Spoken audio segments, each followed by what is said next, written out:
స్ఫూర్తి అని. అలాంటి రెసిడెన్స్ వెల్ఫేర్ అసోసియేషన్ యొక్క సౌకర్యాల కోసం, సౌలభ్యం కోసం వందలు వేలాది సంస్థలన్నీ కలిసి చేస్తున్న కార్యక్రమానికి బాధ్యత వహిస్తున్న సెక్రటరీ బిటి శ్రీనివాసన్ గారు స్వాగత వచనం పలికేందుకు ముందుకు రావాల్సిందిగా కోరుతున్నాను. శ్రీ బిటి శ్రీనివాసన్ వారికి ముందు ఈ కార్యక్రమాన్ని మరి కొన్ని గంటలుగా నిర్వహిస్తున్నారు సార్ మేజర్ శివకిరణ్ గారు. చాలామంది వారి అభిప్రాయాలు చెప్పారు, అభిప్రాయాలు రాసి కూడా డ్రాప్ బాక్స్లో వేస్తున్నారు. ఐ రిక్వెస్ట్ శ్రీ శివకిరణ్ గారు.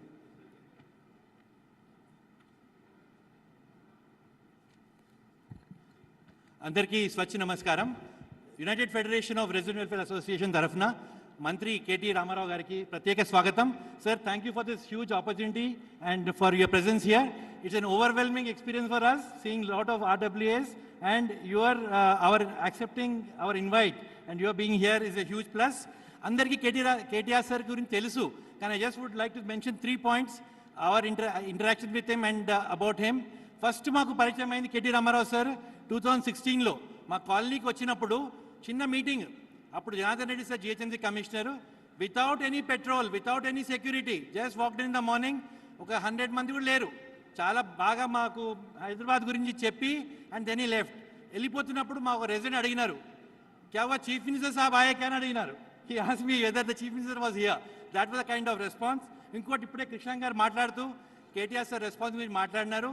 Probably is the only minister who has still the blue tick on his WhatsApp. చాలా మంది sir bureaucrats do not have the blue tick. మాకు తెలుస్తుంది మీరు చూస్తున్నారని, and I really hope that you are looking at our messages once in a while. ఆ blue tick option ఉంటే మాకు కొంచెం ధైర్యం వస్తుంది that the message has been seen. Thank you so much for that sir. And third ఒకటి ఏమన్నారంటే, అప్పుడు అది ఎలక్ట్రిక్ వెహికల్స్ ర్యాలీ అయినప్పుడు హైదరాబాద్లో చాలా ట్రాఫిక్ ఇష్యూస్ కొన్ని అయినాయి. He was the only person maybe who came and said express regret to the people of Hyderabad for causing discomfort. Thank you so much, sir, for being concerned about all of us. Sir, we have 3 or 4 small requests. మీరు ఎప్పుడు మాట్లాడుతుంటారు 3 I's గురించి. You talk of infrastructure, you talk of innovation, you talk of inclusiveness. ఇన్నోవేషన్లో RWS కొంచెం scope ఇస్తే we'll work with you. Infrastructure ఉంది కదా sir, innovation and ఇంక్లూజివ్నెస్లో some more meetings with us will help us be empowered, and we would like to closely work with you. And sir, we would like also to thank you. What are the requirements of an RWA? Power, water, the basics are all with us. Koncham road condition is not all right, you are also aware of it. If that can be helped, will be far better. Inko chinna issue ఏమవుతుంది sir, RWA capacity building we don't seem to focus. Urban community development ఉంటుంది కానీ RWA as a middle class community, ఎందుకంటే మా communities of senior citizens ఉన్నారు, lot of in the development model, lot of our children are abroad. Today senior citizens are left, they fend for themselves. Families లాగా ఉంటాం కానీ అడగడానికి కొంచెం ఇబ్బంది అవుతుంది. అదే capacity building, we also have our differences within the RWAs. కొంతమంది కోర్టులోకి వెళ్దాము, ఇష్యూస్ అవుతున్నాయి. Some kind of play by the government to let's say come in and intervene and find solutions. So we feel we are like the directive principles of state policy to the constitution. అయితే అప్పుడు constitution directive principle state policy ఎట్లా ఉంటుందంటే, we are your moral compass. Governments ఏం చేస్తున్నాయి, how we can contribute. So that is what we're. We thank you for this opportunity sir. ఇక్కడ చాలా welfare అందరూ ఒక దగ్గరికి వచ్చినారు and we wish you well. చాలాసార్లు ఇంతకుముందు మాట్లాడుతున్నప్పుడు ఒక యూఎస్ ప్రెసిడెంట్ అడిగేది, ఎప్పుడు కూడా మనము దేశం మనకేం చేస్తుందని అడగకుండా వాట్ వీ కెన్ డూ అన్నది. Instead of that we also should say what RWAs can do. నార్మల్గా అనుకుంటాము, where there is a will there is a way, where there is a will there is a way, where there is no way there is RWA, is what we say, sir. If there is no way, we create a way. We again thank you for your presence, and it's wonderful to have you here, and we are all waiting to hear you, sir. Appadi nunchi andaru meekosan chustunnaru. We would like you to speak. Major Shivakiran గారు welcome అడ్రస్కి ధన్యవాదాలతో ఇప్పుడు అందరూ లేచి నిలబడి జనని భారతికి ప్రార్థన చేద్దాం. Jana Gana Mana. I request the technical team to play. अधिनायक जय हे भारत भाग्य विधाता, पंजाब सिंध गुजरात मराठा द्राविड उत्कल बंगा, विंध्य हिमाचल यमुना गंगा उच्चल जलधि तरंगा, तव शुभ नामे जागे, तव शुभ आशीष मांगे, गाहे तव जय गाथा, जनगण मंगलदायक जय हे भारत भाग्य विधाता जय हे जय हे जय हे जय जय जय जय हे। ఇప్పుడు నిర్వాహక సంస్థ పక్షాన గౌరవనీయులైన ముఖ్య అతిథి గారిని స్వాగతిస్తారు ఒక ప్లాంట్తో బిటి శ్రీనివాసన్ గారు, శివకిరణ్ గారు, మేడమ్స్.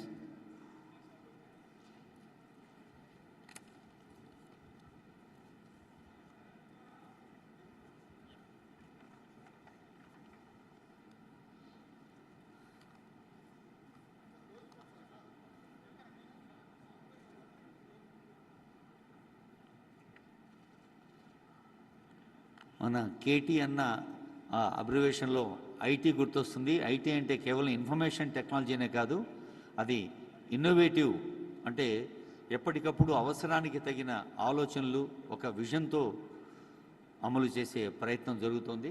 మరి సంస్థ పక్షాన స్వాగతించారు మంత్రి గారిని.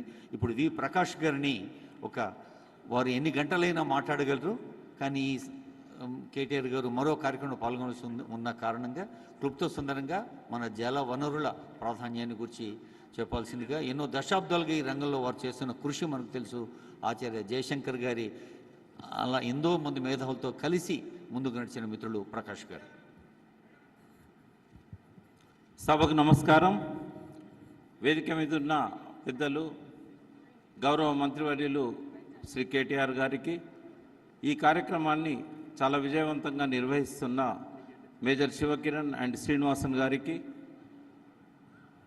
నగరంలోని రెస్పాన్సిబుల్ రెసిడెంట్ వెల్ఫేర్ అసోసియేషన్ బాధ్యులకు, సభ్యులకు, సభలో ఉన్న ప్రతి ఒక్కరికి, వేదిక మీద ఉన్న పెద్దలకు పేరు పేరున హృదయపూర్వక నమస్కారాలు, అభినందనలు. తెలంగాణ రాష్ట్ర ఏర్పాటు 2014లో జరిగినప్పుడు మనందరికీ ఎన్నో అనుమానాలు, అపోహలు కలిగిన మాట వాస్తవం. దానికి కారణం ఏంటంటే, జస్టిస్ శ్రీకృష్ణ కమిటీ 2010లో ఇచ్చిన నివేదికలో హైదరాబాద్ తెలంగాణ క్యాపిటల్గా సపరేట్ అయినట్టయితే ఇక్కడ అలజడులు చెలరేగుతాయి, ఇక్కడ పెట్టుబడులు వెనక్కిపోతాయి, ఇక్కడ విద్యా సంస్థలన్నీ మూతపడతాయి, ఇక్కడ కరెంట్ ఉండదు, అంధకారం ఉంటుంది. అప్పటి ముఖ్యమంత్రి ఒక అడుగు ముందుకేసి కిరణ్ కుమార్ రెడ్డి గారు కరెంట్ తీగల మీద బట్టలు ఆరేసుకోవాలి, ఇక్కడ డ్రింకింగ్ వాటర్ సమస్య ఉంటుంది, తాగునీరు, ఇవన్నీ కూడా చాలా చాలా బెదిరింపులు, చాలా చాలా అపోహలు, అనుమానాలు మనలో రేకెత్తారు. కానీ ఏం జరిగింది? 2014 తర్వాత ఏనాడైనా మనకు ఆ భయాలు, అనుమానాలు నిజమైనాయా? అందరం కూడా స్వేచ్ఛగా ఉన్నాం, సంతోషంగా ఉన్నాం, సుఖశాంతులతో ఉన్నాం, ఎటువంటి సమస్యలున్నా పరిష్కరించుకుంటూ ముందుకెళ్తున్నాం. ఎటువంటి లా అండ్ ఆర్డర్ సమస్య కూడా రాలేదు. గవర్నర్ గారు చేతిలో పెట్టారు లా అండ్ ఆర్డర్ను 10 సంవత్సరాలు. 10 సంవత్సరాలు మరొక 6 నెలల్లో పూర్తవబోతున్నాయి. ఈ 9.5 సంవత్సరాల్లో ఒక్కటంటే ఒక్క ఎఫ్ఐఆర్ కూడా ఈ ప్రాంతీయ విభేదాలతోని నమోదు కాలేదు. కాబట్టి ఒక safe Hyderabad, lovable Hyderabad, liveable హైదరాబాద్ని మనకు అందించిన కేటీఆర్ గారికి, కేసీఆర్ గారికి మనసారా మరొకసారి కృతజ్ఞతలు. గ్రేట్ పర్సనాలిటీ డెవలప్మెంట్ ట్రైనర్ శివకేర గారు ఒక మాట చెప్తారు, విజేతలు భిన్నమైన పనులు చేయరు, భిన్నంగా చేస్తారు. Successful people don't do different things but they do differently. కరెక్ట్గా ఆయన మాటలకు మనకు సజీవ సాక్ష్యంగా మన కేటీఆర్ గారు కనబడతారు, మన కేసీఆర్ గారు కనబడతారు. ఎందుకంటే అంతకుముందు హైదరాబాద్ ఎలా ఉంది, 2014 తర్వాత హైదరాబాద్ ఎలా ఉంది, ఒక రోజంతా చెప్పొచ్చు. కానీ నాకు ఇచ్చిన 5 నిమిషాల్లో నాకున్న ఈ జల వనరులకు సంబంధించి, అంటే డ్రింకింగ్ వాటర్ కానీ, డ్రైనేజ్ కానీ, ఇక్కడున్న వెల్ఫేర్ అసోసియేషన్స్ వాళ్ళకి కన్సర్న్ ఉన్న సబ్జెక్ట్స్ ఆ రెండే. కాబట్టి 2 నిమిషాలు వాటి మీద నేను మాట్లాడే అవకాశాన్ని తీసుకుంటాను. సో మనం చూసాం 2014లో మన మొత్తం నగరానికి ఆనాడున్న జనాభాకు దాదాపు 300 మిలియన్ గ్యాలన్ల లీటర్ మాత్రమే ఇచ్చేవారు, అది కూడా సరిపోకపోయేది. కానీ ఇవాళ మనం చూసినట్టయితే 563 మిలియన్ గ్యాలన్ల నీళ్లను పర్ డే ఇవ్వగలుగుతున్నారు. అన్ని రకాలుగా హైదరాబాద్ మెట్రో వాటర్ వర్క్స్ ఆ ప్రోగ్రెస్ని నమోదు చేయగలిగింది. దీనికి కారణం ఏంటంటే మనం కాళేశ్వరం ప్రాజెక్టును పూర్తి చేసుకొని ఎల్లంపల్లి ద్వారా మల్లన్న సాగర్, కొండపోచమ్మ సాగర్ ద్వారా ఆ గోదావరి నీటిని మనం హైదరాబాద్కు తీసుకొచ్చాం. ఇది ఇప్పుడే కాదు, రాబోయే 100 సంవత్సరాలకైనా కూడా డ్రింకింగ్ వాటర్ సమస్య లేని ఒకే ఒక్క నగరం భారతదేశంలో ఉందంటే అది 100 సంవత్సరాల తర్వాత ఒక హైదరాబాదే అని చెప్పి గర్వంగా మనం చెప్పుకోవచ్చు. మనకు అవసరమైన నీళ్లు హార్డ్లీ మనకు నెలకు ఒక 2 టీఎంసీలు ఇప్పుడు అవసరమవుతున్నాయి. కావాలంటే ఇంకొక 1 టీఎంసీ 2 టీఎంసీలో మరొక 10-20 సంవత్సరాలకు అవసరమవుతాయి. అంటే 4 టీఎంసీలు పర్ మంత్ అంటే మనకు నెలకు ఒక 40-50 టీఎంసీలు అయితే సరిపోతాయి. కానీ మనం ఇప్పుడు అందుబాటులో ఉన్న నీరు ముఖ్యమంత్రి గారు దూరదృష్టితోని మనకు ఆయన క్రియేట్ చేసిన జలాశయాలు ఇవాళ 147 టీఎంసీలు గోదావరి నీళ్లతోని, మరొక 100 టీఎంసీలు నాగార్జున సాగర్ డెడ్ స్టోరేజ్తోని, అంటే ఇంతకంటే ఒక 8 రెట్లు జనాభా పెరిగినా కూడా ఈ నగరంలో ఎలాంటి మంచినీటి సమస్య రాదు అని చెప్పి బల్లగుద్ది చెప్పొచ్చు. ఎవరైనా అనుమానాలు ఉండాల్సిన అవసరం లేదు. సో అటువంటి ఒక మంచినీటి వనరులను మనకు అందించారు ముఖ్యమంత్రి గారు. మీకు అందరికీ తెలుసు, ఇవాళ ఔటర్ రింగ్ రోడ్ చుట్టూ కూడా రింగ్ బండ్ వేసి ఒక గ్రిడ్ క్రియేట్ చేస్తున్నారు. సుంకిశాల అని నాగార్జున సాగర్ దగ్గర నుంచి ఎప్పుడు అవసరమైతే అప్పుడు సాగర్ డెడ్ స్టోరేజ్ నుంచి కూడా తీసుకోవడానికి 2200 కోట్లతోనే ఆ పనులు ప్రారంభించారు.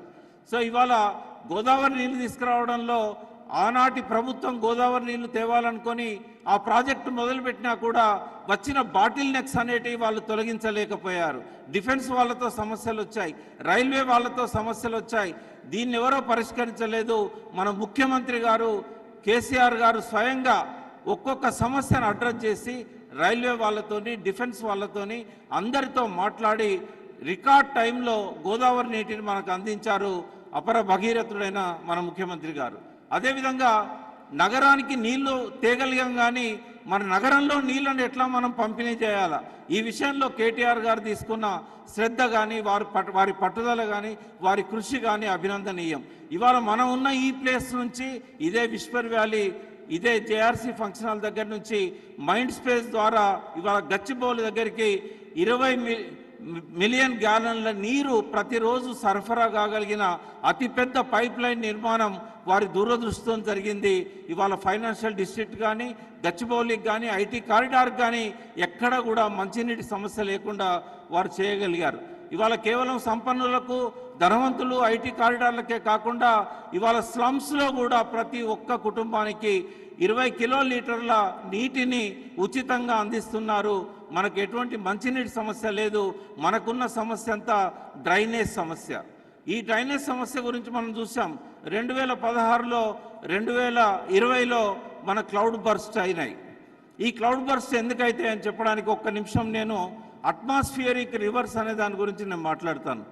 అట్మాస్ఫియరిక్ రివర్స్ అంటే మనము ఇక్కడ నుంచి కాలుష్యం ఏదైతే మనం పంపిస్తున్నామో, అంటే ఈ భూమి మీద ఒక్క హైదరాబాదే కాదు, ముంబై కానీ ఇతర రాష్ట్రాలు కానీ ఈ దుమ్ము కానీ కాలుష్యం కానీ ఒక లేయర్గా ఆకాశంలో ఫామ్ అయి ఆ పొగ తర్వాత కెమికల్స్తోని లేయర్గా ఫామ్ అవుతున్నాయి.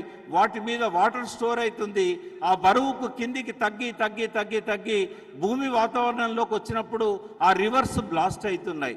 ఇవాళ అమెజాన్ రివర్ కంటే కూడా ఎక్కువ నీటి పరిమాణాన్ని ఈ క్లైమేట్లో ఈ అట్మాస్ఫియరిక్ రివర్స్ కలిగి ఉంటున్నాయని చెప్పి కాలిఫోర్నియాలో ఎన్విరాన్మెంటలిస్టులు ప్రకటించారు. ఇవి ఎటువంటి అంటే బాంబేలో పొల్యూషన్తో ఫామ్ అయిన ఆ క్లౌడ్ ఆ గాలితోని హైదరాబాద్కి వచ్చి ఇక్కడ బరస్ట్ అవుతుంది. ఎక్కడో చైనాలో క్లౌడ్ స్టార్ట్ అయితే అది కాలిఫోర్నియాలో బరస్ట్ అవుతున్నది. సో ఇదంతా తగ్గాలంటే మనం గ్లోబల్ వార్మింగ్ గురించి సీరియస్గా తీసుకోవాలి. మన ప్రభుత్వం అందుకే ఇవాళ లంగ్ స్పేస్ క్రియేట్ చేయడమే కాకుండా ఫారెస్ట్ కవర్ని 17% నుంచి 24% తీసుకెళ్ళింది. 100కు పైన ఫారెస్ట్ పార్కులను మనకు సమీప దూరంలో క్రియేట్ చేసింది. ఇక ఫ్లడ్స్ వచ్చినప్పుడు మనము నివారించాలంటే దానికి ఒక అద్భుతమైన కార్యక్రమాన్ని కేటీఆర్ గారు ప్రారంభించారు. స్ట్రాటజిక్ నాలా డెవలప్మెంట్ ప్రోగ్రామ్ SNDP అని చెప్పి. ఈ ప్రోగ్రాం ఎందుకు అవసరమైందంటే హైదరాబాద్ చుట్టూ గతంలో 800కు పైన చెరువులు ఉండేది. కేవలం జిహెచ్ఎంసి పరిధిలోనే 400 వరకు చెరువులు ఉండేది. ఈ చెరువులన్నీ తగ్గి తగ్గి తగ్గి ఇవాళ 285 చెరువులు అధికారికంగా మనము ధృవీకరించాం. ఈ చెరువులను కాపాడుకోవడానికి మొట్టమొదటిసారి రాష్ట్ర ప్రభుత్వం FTLను ఫిక్స్ చేసింది. ఇక్కడ సమస్య ఏంటంటే ఈ గొలుసు చెరువుల్లోని గొలుసులన్నీ ఆక్రమణకు గురైనాయి. వరద పోయే వర్షపు నీరు పోయే స్ట్రెయిన్ వాటర్ డ్రైన్స్ కూడా అవి కబ్జాలకు గురైనాయి, లేదా నగర విస్తరణ లోపల రోడ్ల విస్తరణలో కలిసిపోయి డ్రైనేజీలుగా మారిపోయినాయి. మరి ఇటువంటి వాటిని ఎట్లా సరిచేయాలని చెప్పి ఎంతో దూరదృష్టితోని విఘ్నతతోని KTR గారు తలపెట్టిన ప్రోగ్రామే 885 కోట్లతోని ఈ స్ట్రాటజిక్ నాలా డెవలప్మెంట్ ప్రోగ్రామ్. ఇందులో ఏం చేశారు వారంటే, అటు ఫాక్స్ సాగర్, ఎప్పుడు సిటీలో వరద కారణమయ్యేది ఫాక్స్ సాగర్ నుంచి ఇటు రాజేందర్ నగర్ దాకా, అటు రామంతపూర్ దాకా ఈ గొలుసులు అన్నిటిని కూడా రివైవ్ చేయగలిగారు. అన్ని చెరువులకు స్లూయిస్లను పునర్నిర్మించారు. అన్ని చెరువుల్లో అలుగులను మళ్ళీ సక్రమంగా పోయేటట్టు చేశారు. వారు చేపట్టిన ఈ కార్యక్రమం దిగ్విజయంగా నడుస్తున్నది. ఇప్పటికి 70-80% పూర్తయింది. మరొక 20% పూర్తి కావడానికి కొంత సమయం పడుతుంది. దాని ఫలితాన్ని కూడా మనం చూసాం. 2016లో వరదలు వచ్చినప్పుడు, 2020లో వరదలు వచ్చినప్పుడు జన నష్టం జరిగింది. అనేక ప్రాంతాలు జలమయమైనాయి. కానీ ఇప్పుడు ఎక్కడ కూడా ఒక్కరోజు కనీసం వరద నీరు నిల్వ ఉండే పరిస్థితి లేకుండా KTR గారు అద్భుతంగా చేయగలిగారు. సో ఇటువంటి అద్భుతమైన పనులు చేస్తున్నాం కాబట్టే ఆశీర్వదించమని ఇవాళ మేము ముందుకొచ్చి అడుగుతున్నాం. మంచి పనులు చేశాం. ఇక ముందు తలపెట్టిన మంచి పనులు పూర్తి చేయాలంటే KTR గారి సారథ్యంలోనే సాధ్యమవుతుంది. ఆ విషయాన్ని గమనించి మరొకసారి ఆశీర్వదించాలని, రాబోయే 5 ఏళ్ళు కూడా ఇదే ప్రభుత్వాన్ని అధికారంలో ఉంచాలని పేరు పేరున ప్రతి ఒక్కరికి శిరస్సు వంచి నమస్కరిస్తూ మీ వద్ద సెలవు తీసుకుంటున్నాను. జై తెలంగాణ. జన వనరులకు ప్రాణ సమమైన జల వనరుల గురించి తెలిపిన వి ప్రకాష్ గారికి ధన్యవాదాలు. ఈ భూమి మీద 70% నీళ్లు, మన దేహంలో 60% నీళ్లు. అయితే ఇంత పెద్ద శాతం ఉన్న నీళ్లు ఒకవైపు అయితే, ఇంత చిన్న పిడికెడు గుండెలో ఎంత తడి ఉంది అనేది ముఖ్యం. అలా గుండె తడితో మన గురించే కాకుండా పక్కవారి గురించి, సమాజం గురించి ఆలోచించమని చెబుతున్న తరుణంలో మరి మన రెసిడెంట్స్ వెల్ఫేర్ అసోసియేషన్ బాధ్యత నిర్వహిస్తున్న BT శ్రీనివాసన్ గారు వారి సందేశం అందజేస్తారు. క్లుప్త సుందరంగా PTS. Good morning, I must say good afternoon. నేను సందేశం ఇవ్వడానికి రాలేదు. Just I want to brief what UFER was and what we're in greater Hyderabad and Telangana. On behalf of our United Federation of Resident Welfare Associations, Honorable President Dr. Rao VBJ Chelikani Garu, I welcome you all for today's Partners in Progress Initiative meeting with our beloved Honorable Minister Sri K. Taraka Ramarao Garu. Gathered in Tarnaka in 2007, a number of RWAs have unanimously decided to constitute a formal federation of Resident Welfare Association and called United Federation of Resident Welfare Associations UFER was, with an aim to be proactive, constructive, to liaise with concerned authorities and to express civic issues that are bothering citizens of the state most in one voice.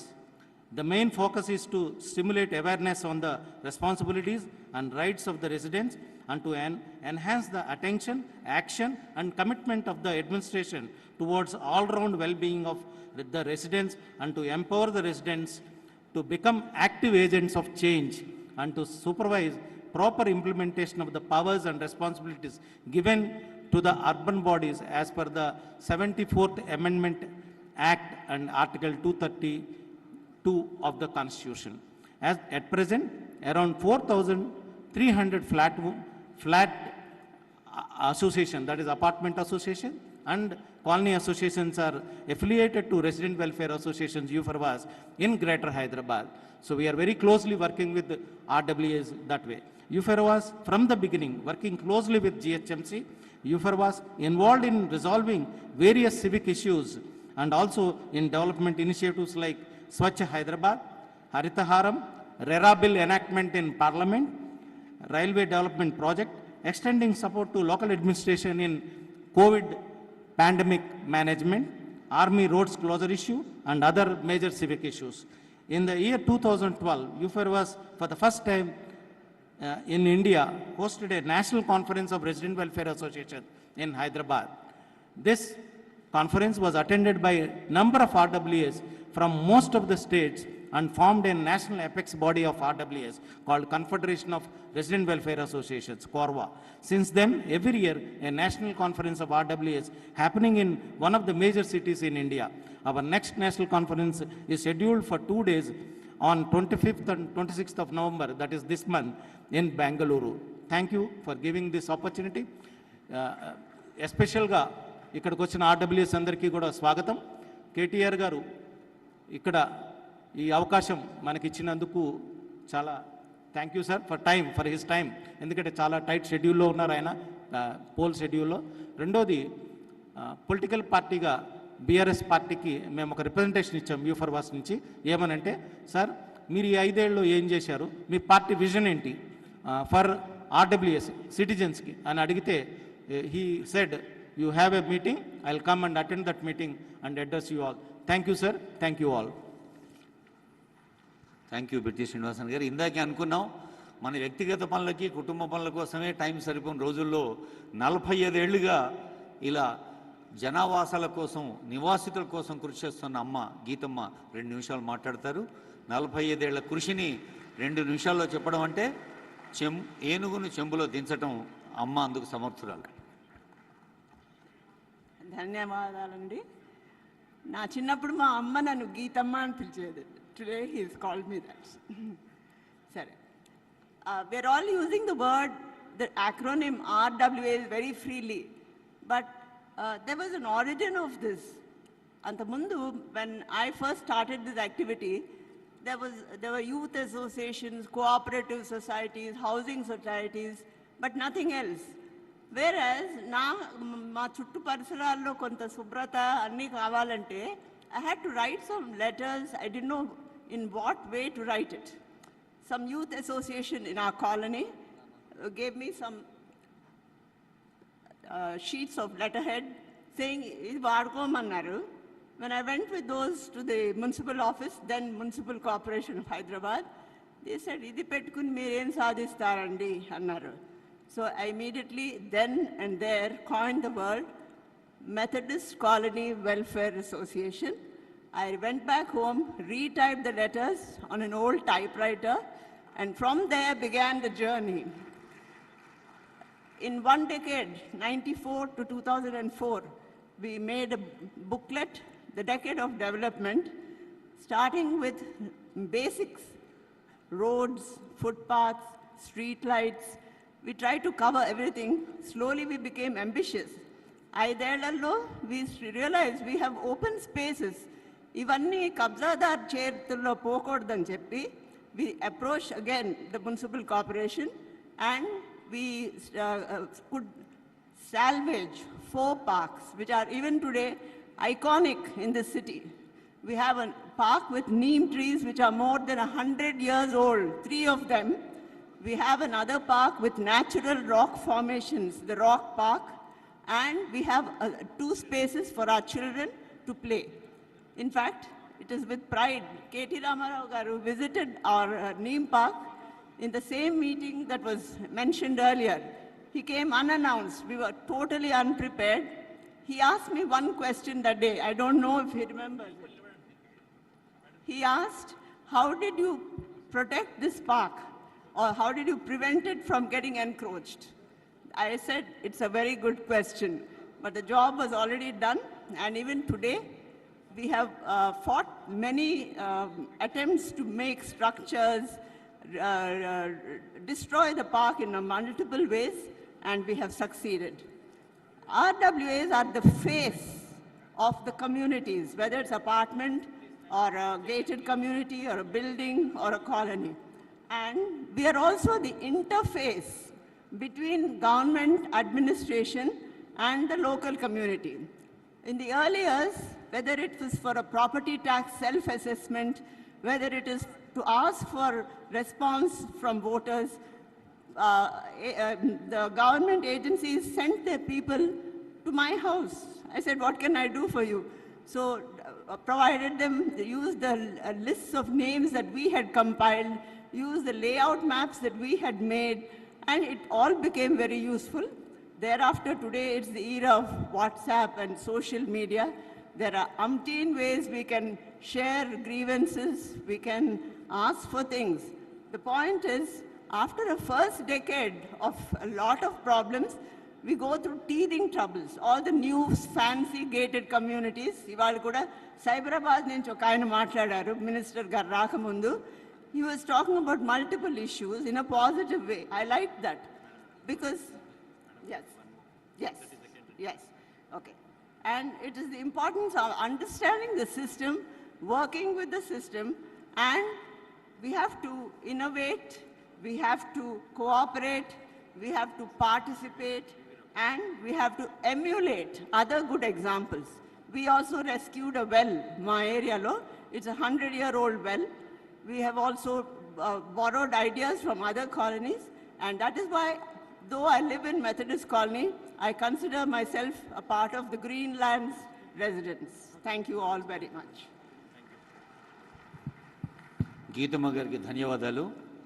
ఇప్పుడు హైదరాబాద్ నగరం అంటే కేవలం రోడ్లే కాదు, under పాసులు, road over బ్రిడ్జ్లు, ఫ్లైఓవర్లు, metro, sky వాక్లు, ఇలా అంతస్తులుగా ఎదగటం అనేది కేవలం భౌతికంగా మౌలిక సదుపాయాలే కాదు, నైతిక స్థైర్యానికి ప్రభుత్వం కల్పిస్తున్న సౌకర్యాలకు ఉన్న బంధాన్ని తెలిసిన విజనరీ నేతలు సౌకర్యాలు పెంచుతూ, సౌలభ్యం పంచుతూ, ఈ పంచటం అనేది ఒక నినాదంగా కాదు, విధానంగా ముందుకు సాగుతున్న ఈవేళ మరి మన రెసిడెన్స్ వెల్ఫేర్ అసోసియేషన్ వారి ఆహ్వానాన్ని మన్నించి ముఖ్య అతిథిగా విచ్చేసిన గౌరవనీయులైన కేటీఆర్ గారి సందేశం.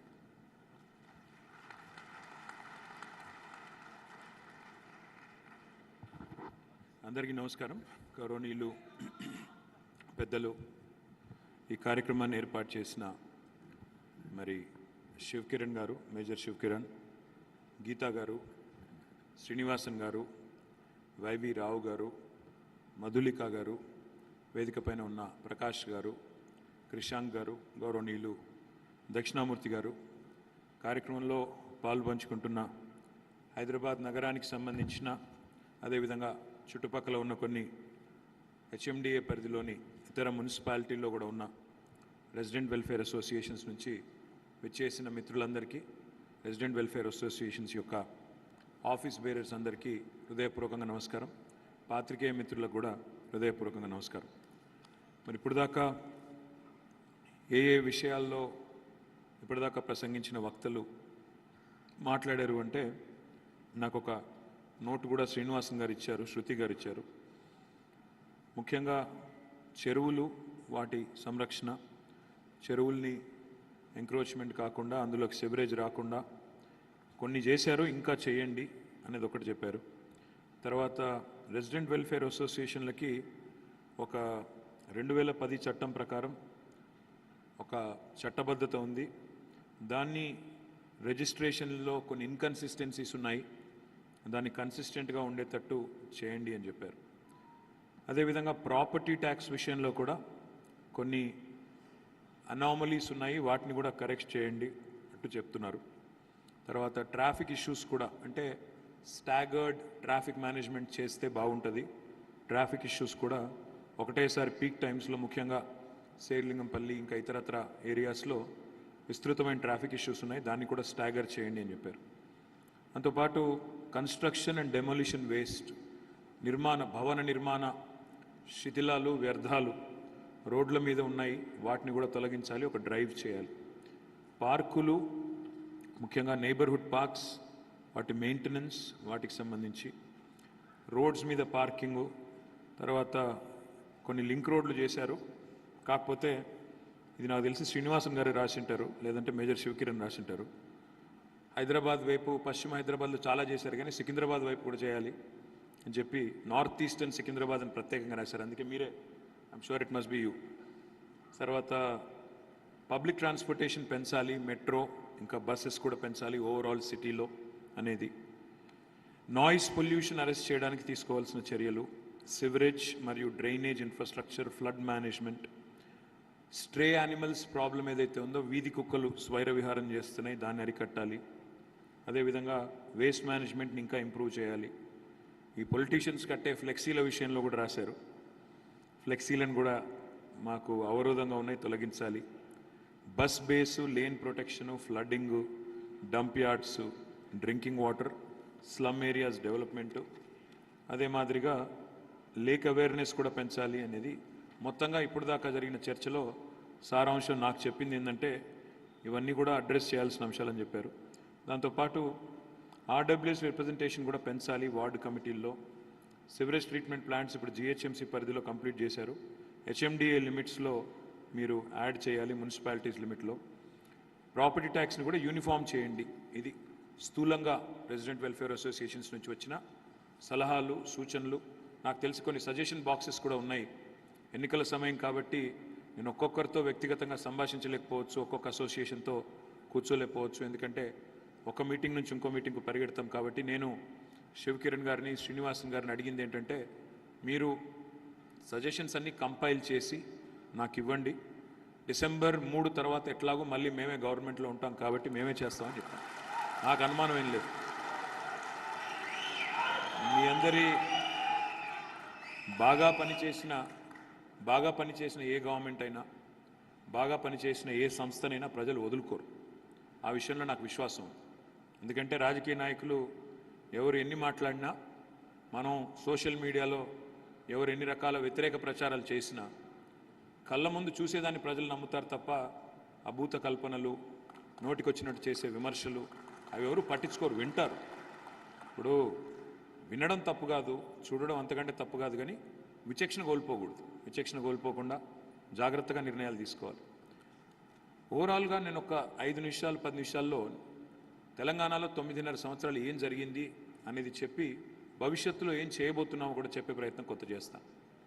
ఒకసారి మీరు కనుక చూసినట్టయితే 2014లో తెలంగాణ రాష్ట్రం ఏర్పడ్డప్పుడు ఆనాడు హైదరాబాద్ విషయంలో, అదేవిధంగా ఈ మహానగరం మన రాజధాని విషయంలో ఎన్నో అనుమానాలు ఉండేది. కానీ వాళ్ళ అన్ని అనుమానాలు పటాపంచలైనాయి. బ్రహ్మాండంగా ఇవాళ అన్ని విషయాల్లో, ముఖ్యంగా మౌలిక వసతుల్లో, మౌలిక సదుపాయాల విషయంలో ఈ ప్రభుత్వం గణనీయమైన పురోగతి సాధించింది. నేనేమి భూతల స్వర్గం అయిపోయింది హైదరాబాదు, ఇంకేమీ పని చేయడానికి లేదు, లేదా మేమేదో అఖండమైన ఈ పని చేసాము, ఇంకేమీ లేదు ఇంకా మిగిలిందని నేను చెప్పట్లేదు. సిన్సియర్గా, నిబద్ధతతో, చిత్తశుద్ధితో మా శాయశక్తుల శక్తి మేరకు మా ప్రయత్నాన్ని బలంగా చేశాం. 9.5 ఏళ్ళు అయింది ఇప్పుడు కరెక్ట్గా. అందులో మనం గుర్తుపెట్టుకోవాల్సిన అంశాలు 2-3 ఉన్నాయి. ఈ 9.5 ఏళ్లలో కూడా మధ్యలో 2 సంవత్సరాలు కరోనా వల్లనే మనం నిజానికి పూర్తి స్థాయిలో 100% పనిచేసే పరిస్థితి లేదన్నాడు. ఎందుకంటే ఆ రోజుల్లో సరే మిగతా రాష్ట్రాల్లో, మిగతా నగరాల్లో ఏం చేశారో నాకు తెలియదు, కానీ నాకు తెలిసిన ఒకే ఒక్క నగరం హైదరాబాద్. లాక్డౌన్ సమయాన్ని కూడా సద్వినియోగం చేసుకొని రోడ్లు వేసుకొని కొత్త రోడ్లు నిర్మించిన ఒకే ఒక్క నగరం హైదరాబాద్ భారతదేశం.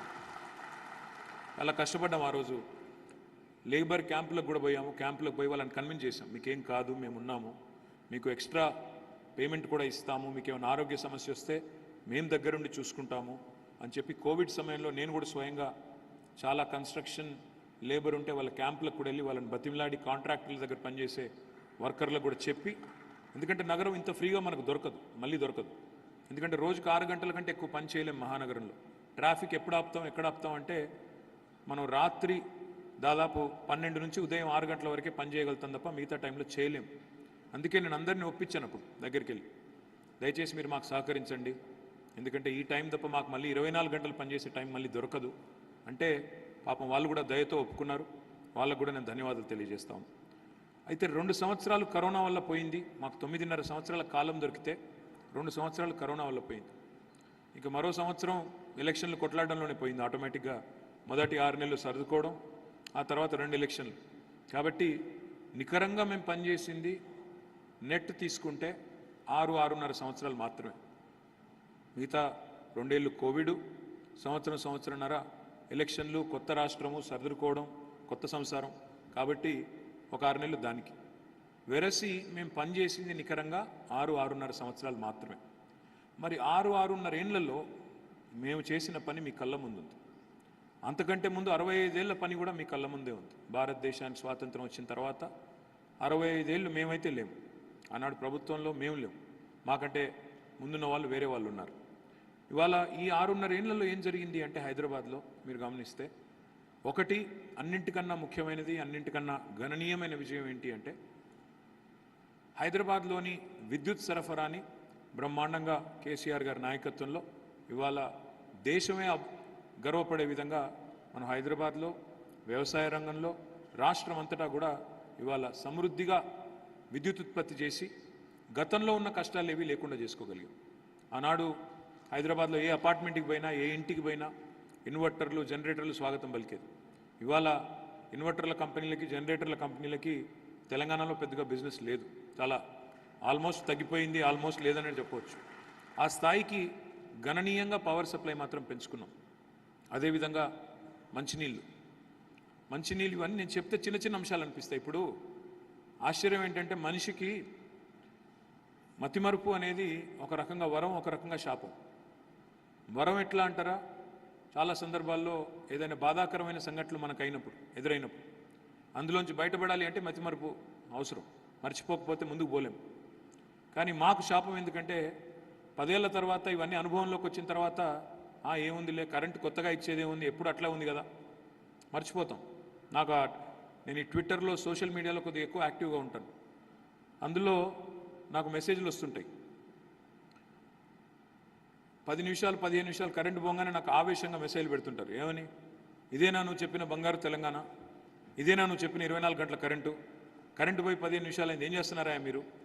నాకేమనిపిస్తుంది అంటే 10 ఏళ్ల కిందట రోజుకి 10 గంటలు కరెంటు పోయినా అడిగిన వాడు లేడు, అడిగినా పట్టించుకున్న నాదుడు లేడు. ఇవాళ 10-15 నిమిషాలు కరెంటు పోతేనే మీరు నా మీద ఆవేశపడుతున్నారంటే ఒక రకంగా మంచిది, ఒక రకంగా చెడ్డది. మంచిది ఎందుకు అంటే అట్లీస్ట్ మంచి పవర్ సప్లై జరుగుతుంది, అందులో ఇంటరప్షన్ అయినప్పుడు ఇరిటేషన్ వస్తుంది. చెడ్డది ఎందుకు అంటే ఆ కోపం మీరు నా మీద ఎక్కడ తీసి నాకు ఓట్లు వేయరేమో అని భయం. కాబట్టి నేను బలంగా నమ్మేది ఏంటంటే కొన్ని విషయాల్లో సందర్భానుసారం అప్పుడప్పుడు పాత విషయాలు కూడా గుర్తు చేయక తప్పదు. మంచినీళ్ళ విషయానికి వస్తే నేను హైదరాబాద్లోనే పెరిగినా. హైదరాబాద్లో నేను చిన్నప్పటి నుంచి ఇక్కడే ఉన్నా. దాదాపు 35 ఏళ్ళ నుంచి ఇక్కడే ఉన్నా. ఈ 35 ఏళ్లలో నేను ఎన్నో సందర్భాల్లో, ముఖ్యంగా ఖైరతాబాద్ మీదుగానే నేను స్కూల్కి పోయేది, కాలేజ్ కూడా అట్టే పోయేది. అప్పుడు ఆల్మోస్ట్ ఎవ్రీ సమ్మర్ జలమండలి ఆఫీస్ ముందు ధర్నాలు లేని రోజు లేదు. బిందెలు, కుండలు, లొల్లులు, ట్రాఫిక్ జాము, అస్తవ్యస్తమైన పరిస్థితులు. ఈరోజు ఆ పరిస్థితి హైదరాబాద్లో లేదు. సరే, ఇంకా అక్కడక్కడ ట్యాంకర్లు ఉన్నాయి. ట్యాంకర్ల వల్ల కొంత ఒక 5-10% ఇరిటేషన్ ఇంకా ఉంది. కానీ చాలా పెద్ద ఎత్తున ఈరోజు మనం పెట్టుబడులు పెట్టడం వల్ల, ఇప్పుడే ప్రకాష్ గారు చెప్పినట్టు ఇటు కృష్ణ నుంచి అటు గోదావరి నుంచి 100 కిలోమీటర్ల నుంచి వేగంగా ప్రాజెక్టులు పూర్తి చేసి మిషన్ భగీరథలో భాగంగా మనం ఇవాళ ఆల్టర్నేట్ డే వాటర్ సప్లై ఇచ్చుకుంటా ఉన్నాం. కానీ నా కళ, ముఖ్యమంత్రి గారి స్వప్నం కూడా ఏంటి అంటే అల్టిమేట్గా I want to see Hyderabad where 24 గంటల్లో ఎక్కడ ఎప్పుడు ట్యాప్ తిప్పినా నీళ్ళు వచ్చే హైదరాబాద్ కావాలి. అది మా ఎజెండా, అది మా విషయం. ఇది ఇవాళ ఎదిగిన దేశాల్లో, ఎదిగిన నగరాల్లో ఈ పరిస్థితి ఉంది. మన దగ్గర కూడా అది రావాలి. విశ్వనగరం కావాలి అంటే ఊరికే మాటలతో, ఊకదంపుడు ఉపన్యాసాలతో కాదు. ఇట్లాంటి చిన్న చిన్న విషయాలు కూడా పట్టించుకోవాలి, పెట్టుబడులు తేవాలి, మౌలిక వసతుల మీద కూడా డబ్బులు పెట్టాలి. ఇవన్నీ జరిగితేనే మనం ముందుకు పోతాం. మెట్రో రైలు పూర్తి చేసుకున్నాం ఒక 70 కిలోమీటర్లు. కానీ మా కళ మెట్రో రైలు ఇంతవరకు ఆగకూడదు. 70 కిలోమీటర్ల మెట్రో రాబోయే 7 నుంచి 10 ఏళ్లలో 415 కిలోమీటర్లకు విస్తరించాలన్నది మా ఎజెండా. మొత్తం హైదరాబాద్ మహానగరంలో పబ్లిక్ ట్రాన్స్పోర్ట్ని, ముఖ్యంగా నాన్ పొల్యూటింగ్ పబ్లిక్ ట్రాన్స్పోర్ట్ అంటే కాలుష్య రహిత ప్రజా రవాణా అనేది ఒక ప్రాధాన్యత క్రమంలో ఉండాలి అని టార్గెట్గా పెట్టుకున్నాం. అదేవిధంగా పారిశుద్ధ్యం కొంత మెరుగుపడింది. 2014లో ప్రతిరోజు 3500 మెట్రిక్ టన్నుల చెత్తను మేము సేకరించేది. మరి మొన్నటికి అంటే ఒక నెల కిందటికి దాదాపు రోజుకి 7500 నుంచి 8000 మెట్రిక్ టన్నుల చెత్తను ప్రస్తుతం కలెక్ట్ చేస్తున్నాం. కొంత ఎఫిషియన్సీ పెరిగింది, జనాభా కొద్దిగా పెరిగింది, ఎఫిషియన్సీ పెరిగింది. కానీ ఇంకా పెంచాలి. డే టు డే కలెక్షన్లో కొన్ని గ్యాప్స్ ఉన్నాయి, ఆటో రోజు రాకపోవడం లాంటివి ఉన్నాయి. అవన్నిటినీ కూడా సరి చేయాలి. తప్పకుండా దాన్ని కూడా చేసే బాధ్యత మాది. అదేవిధంగా మోర్ ఇంపార్టెంట్ ఈజ్, ఇప్పుడు మీరు అన్నారు పార్టిసిపేటరీ గవర్నెన్స్ అంటే కేవలం కార్పొరేటర్లు, ఎమ్మెల్యేలు, ఎమ్మెల్సీలు, అధికారులు మాత్రమే కాదు, మాకు రెసిడెంట్ వెల్ఫేర్ అసోసియేషన్స్కి భాగస్వామ్యం కల్పించండి అని మీరేదైతే అడిగారో 100% వచ్చే టర్మ్లో చేసే బాధ్యత నాది. తప్పకుండా మీకు ఒక ప్రముఖమైన పాత్ర, ఒక వ్యాలిడేషన్ ఇప్పించే బాధ్యత కూడా నాది. ఎందుకంటే అల్టిమేట్గా పురపాలన మున్సిపల్ అడ్మినిస్ట్రేషన్ అనే పదంలోనే, పురపాలనలోనే పౌరుల భాగస్వామ్యంతో కూడిన పాలన అనే అర్థం అందులోనే ఉంది, ఇమిడి ఉంది. కానీ దాన్ని గతంలో కొంత ప్రయత్నం చేసినా, మన నగరం పేరుతో కొంత టౌన్ హాల్స్ పెట్టి మీ ఫీడ్బ్యాక్ తీసుకునే ప్రయత్నం కొంత చేసినా అనుకున్నంత చేయలేకపోయాము. వచ్చే టర్మ్లో తప్పకుండా ఆ ప్రయత్నం కూడా బలంగా చేస్తాం. దాంతోపాటు సంస్కరణలు, రిఫార్మ్స్, అడ్మినిస్ట్రేటివ్ రిఫార్మ్స్. ఈ ప్రభుత్వం వచ్చిన తర్వాత ఈరోజు టీఎస్ బీపాస్ లాంటి చట్టం తెచ్చాం.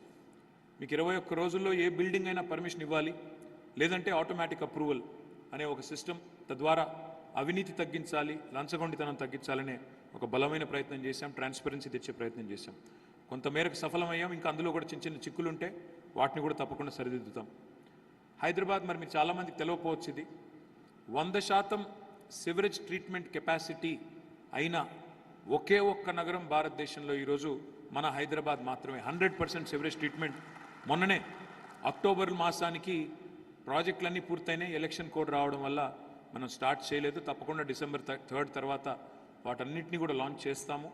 100% సివరేజ్ ట్రీట్మెంట్ అంటే మన నగరంలో రోజు ఉత్పత్తి అయ్యేది 2000 MLDల 2000 million litres per day sewerage.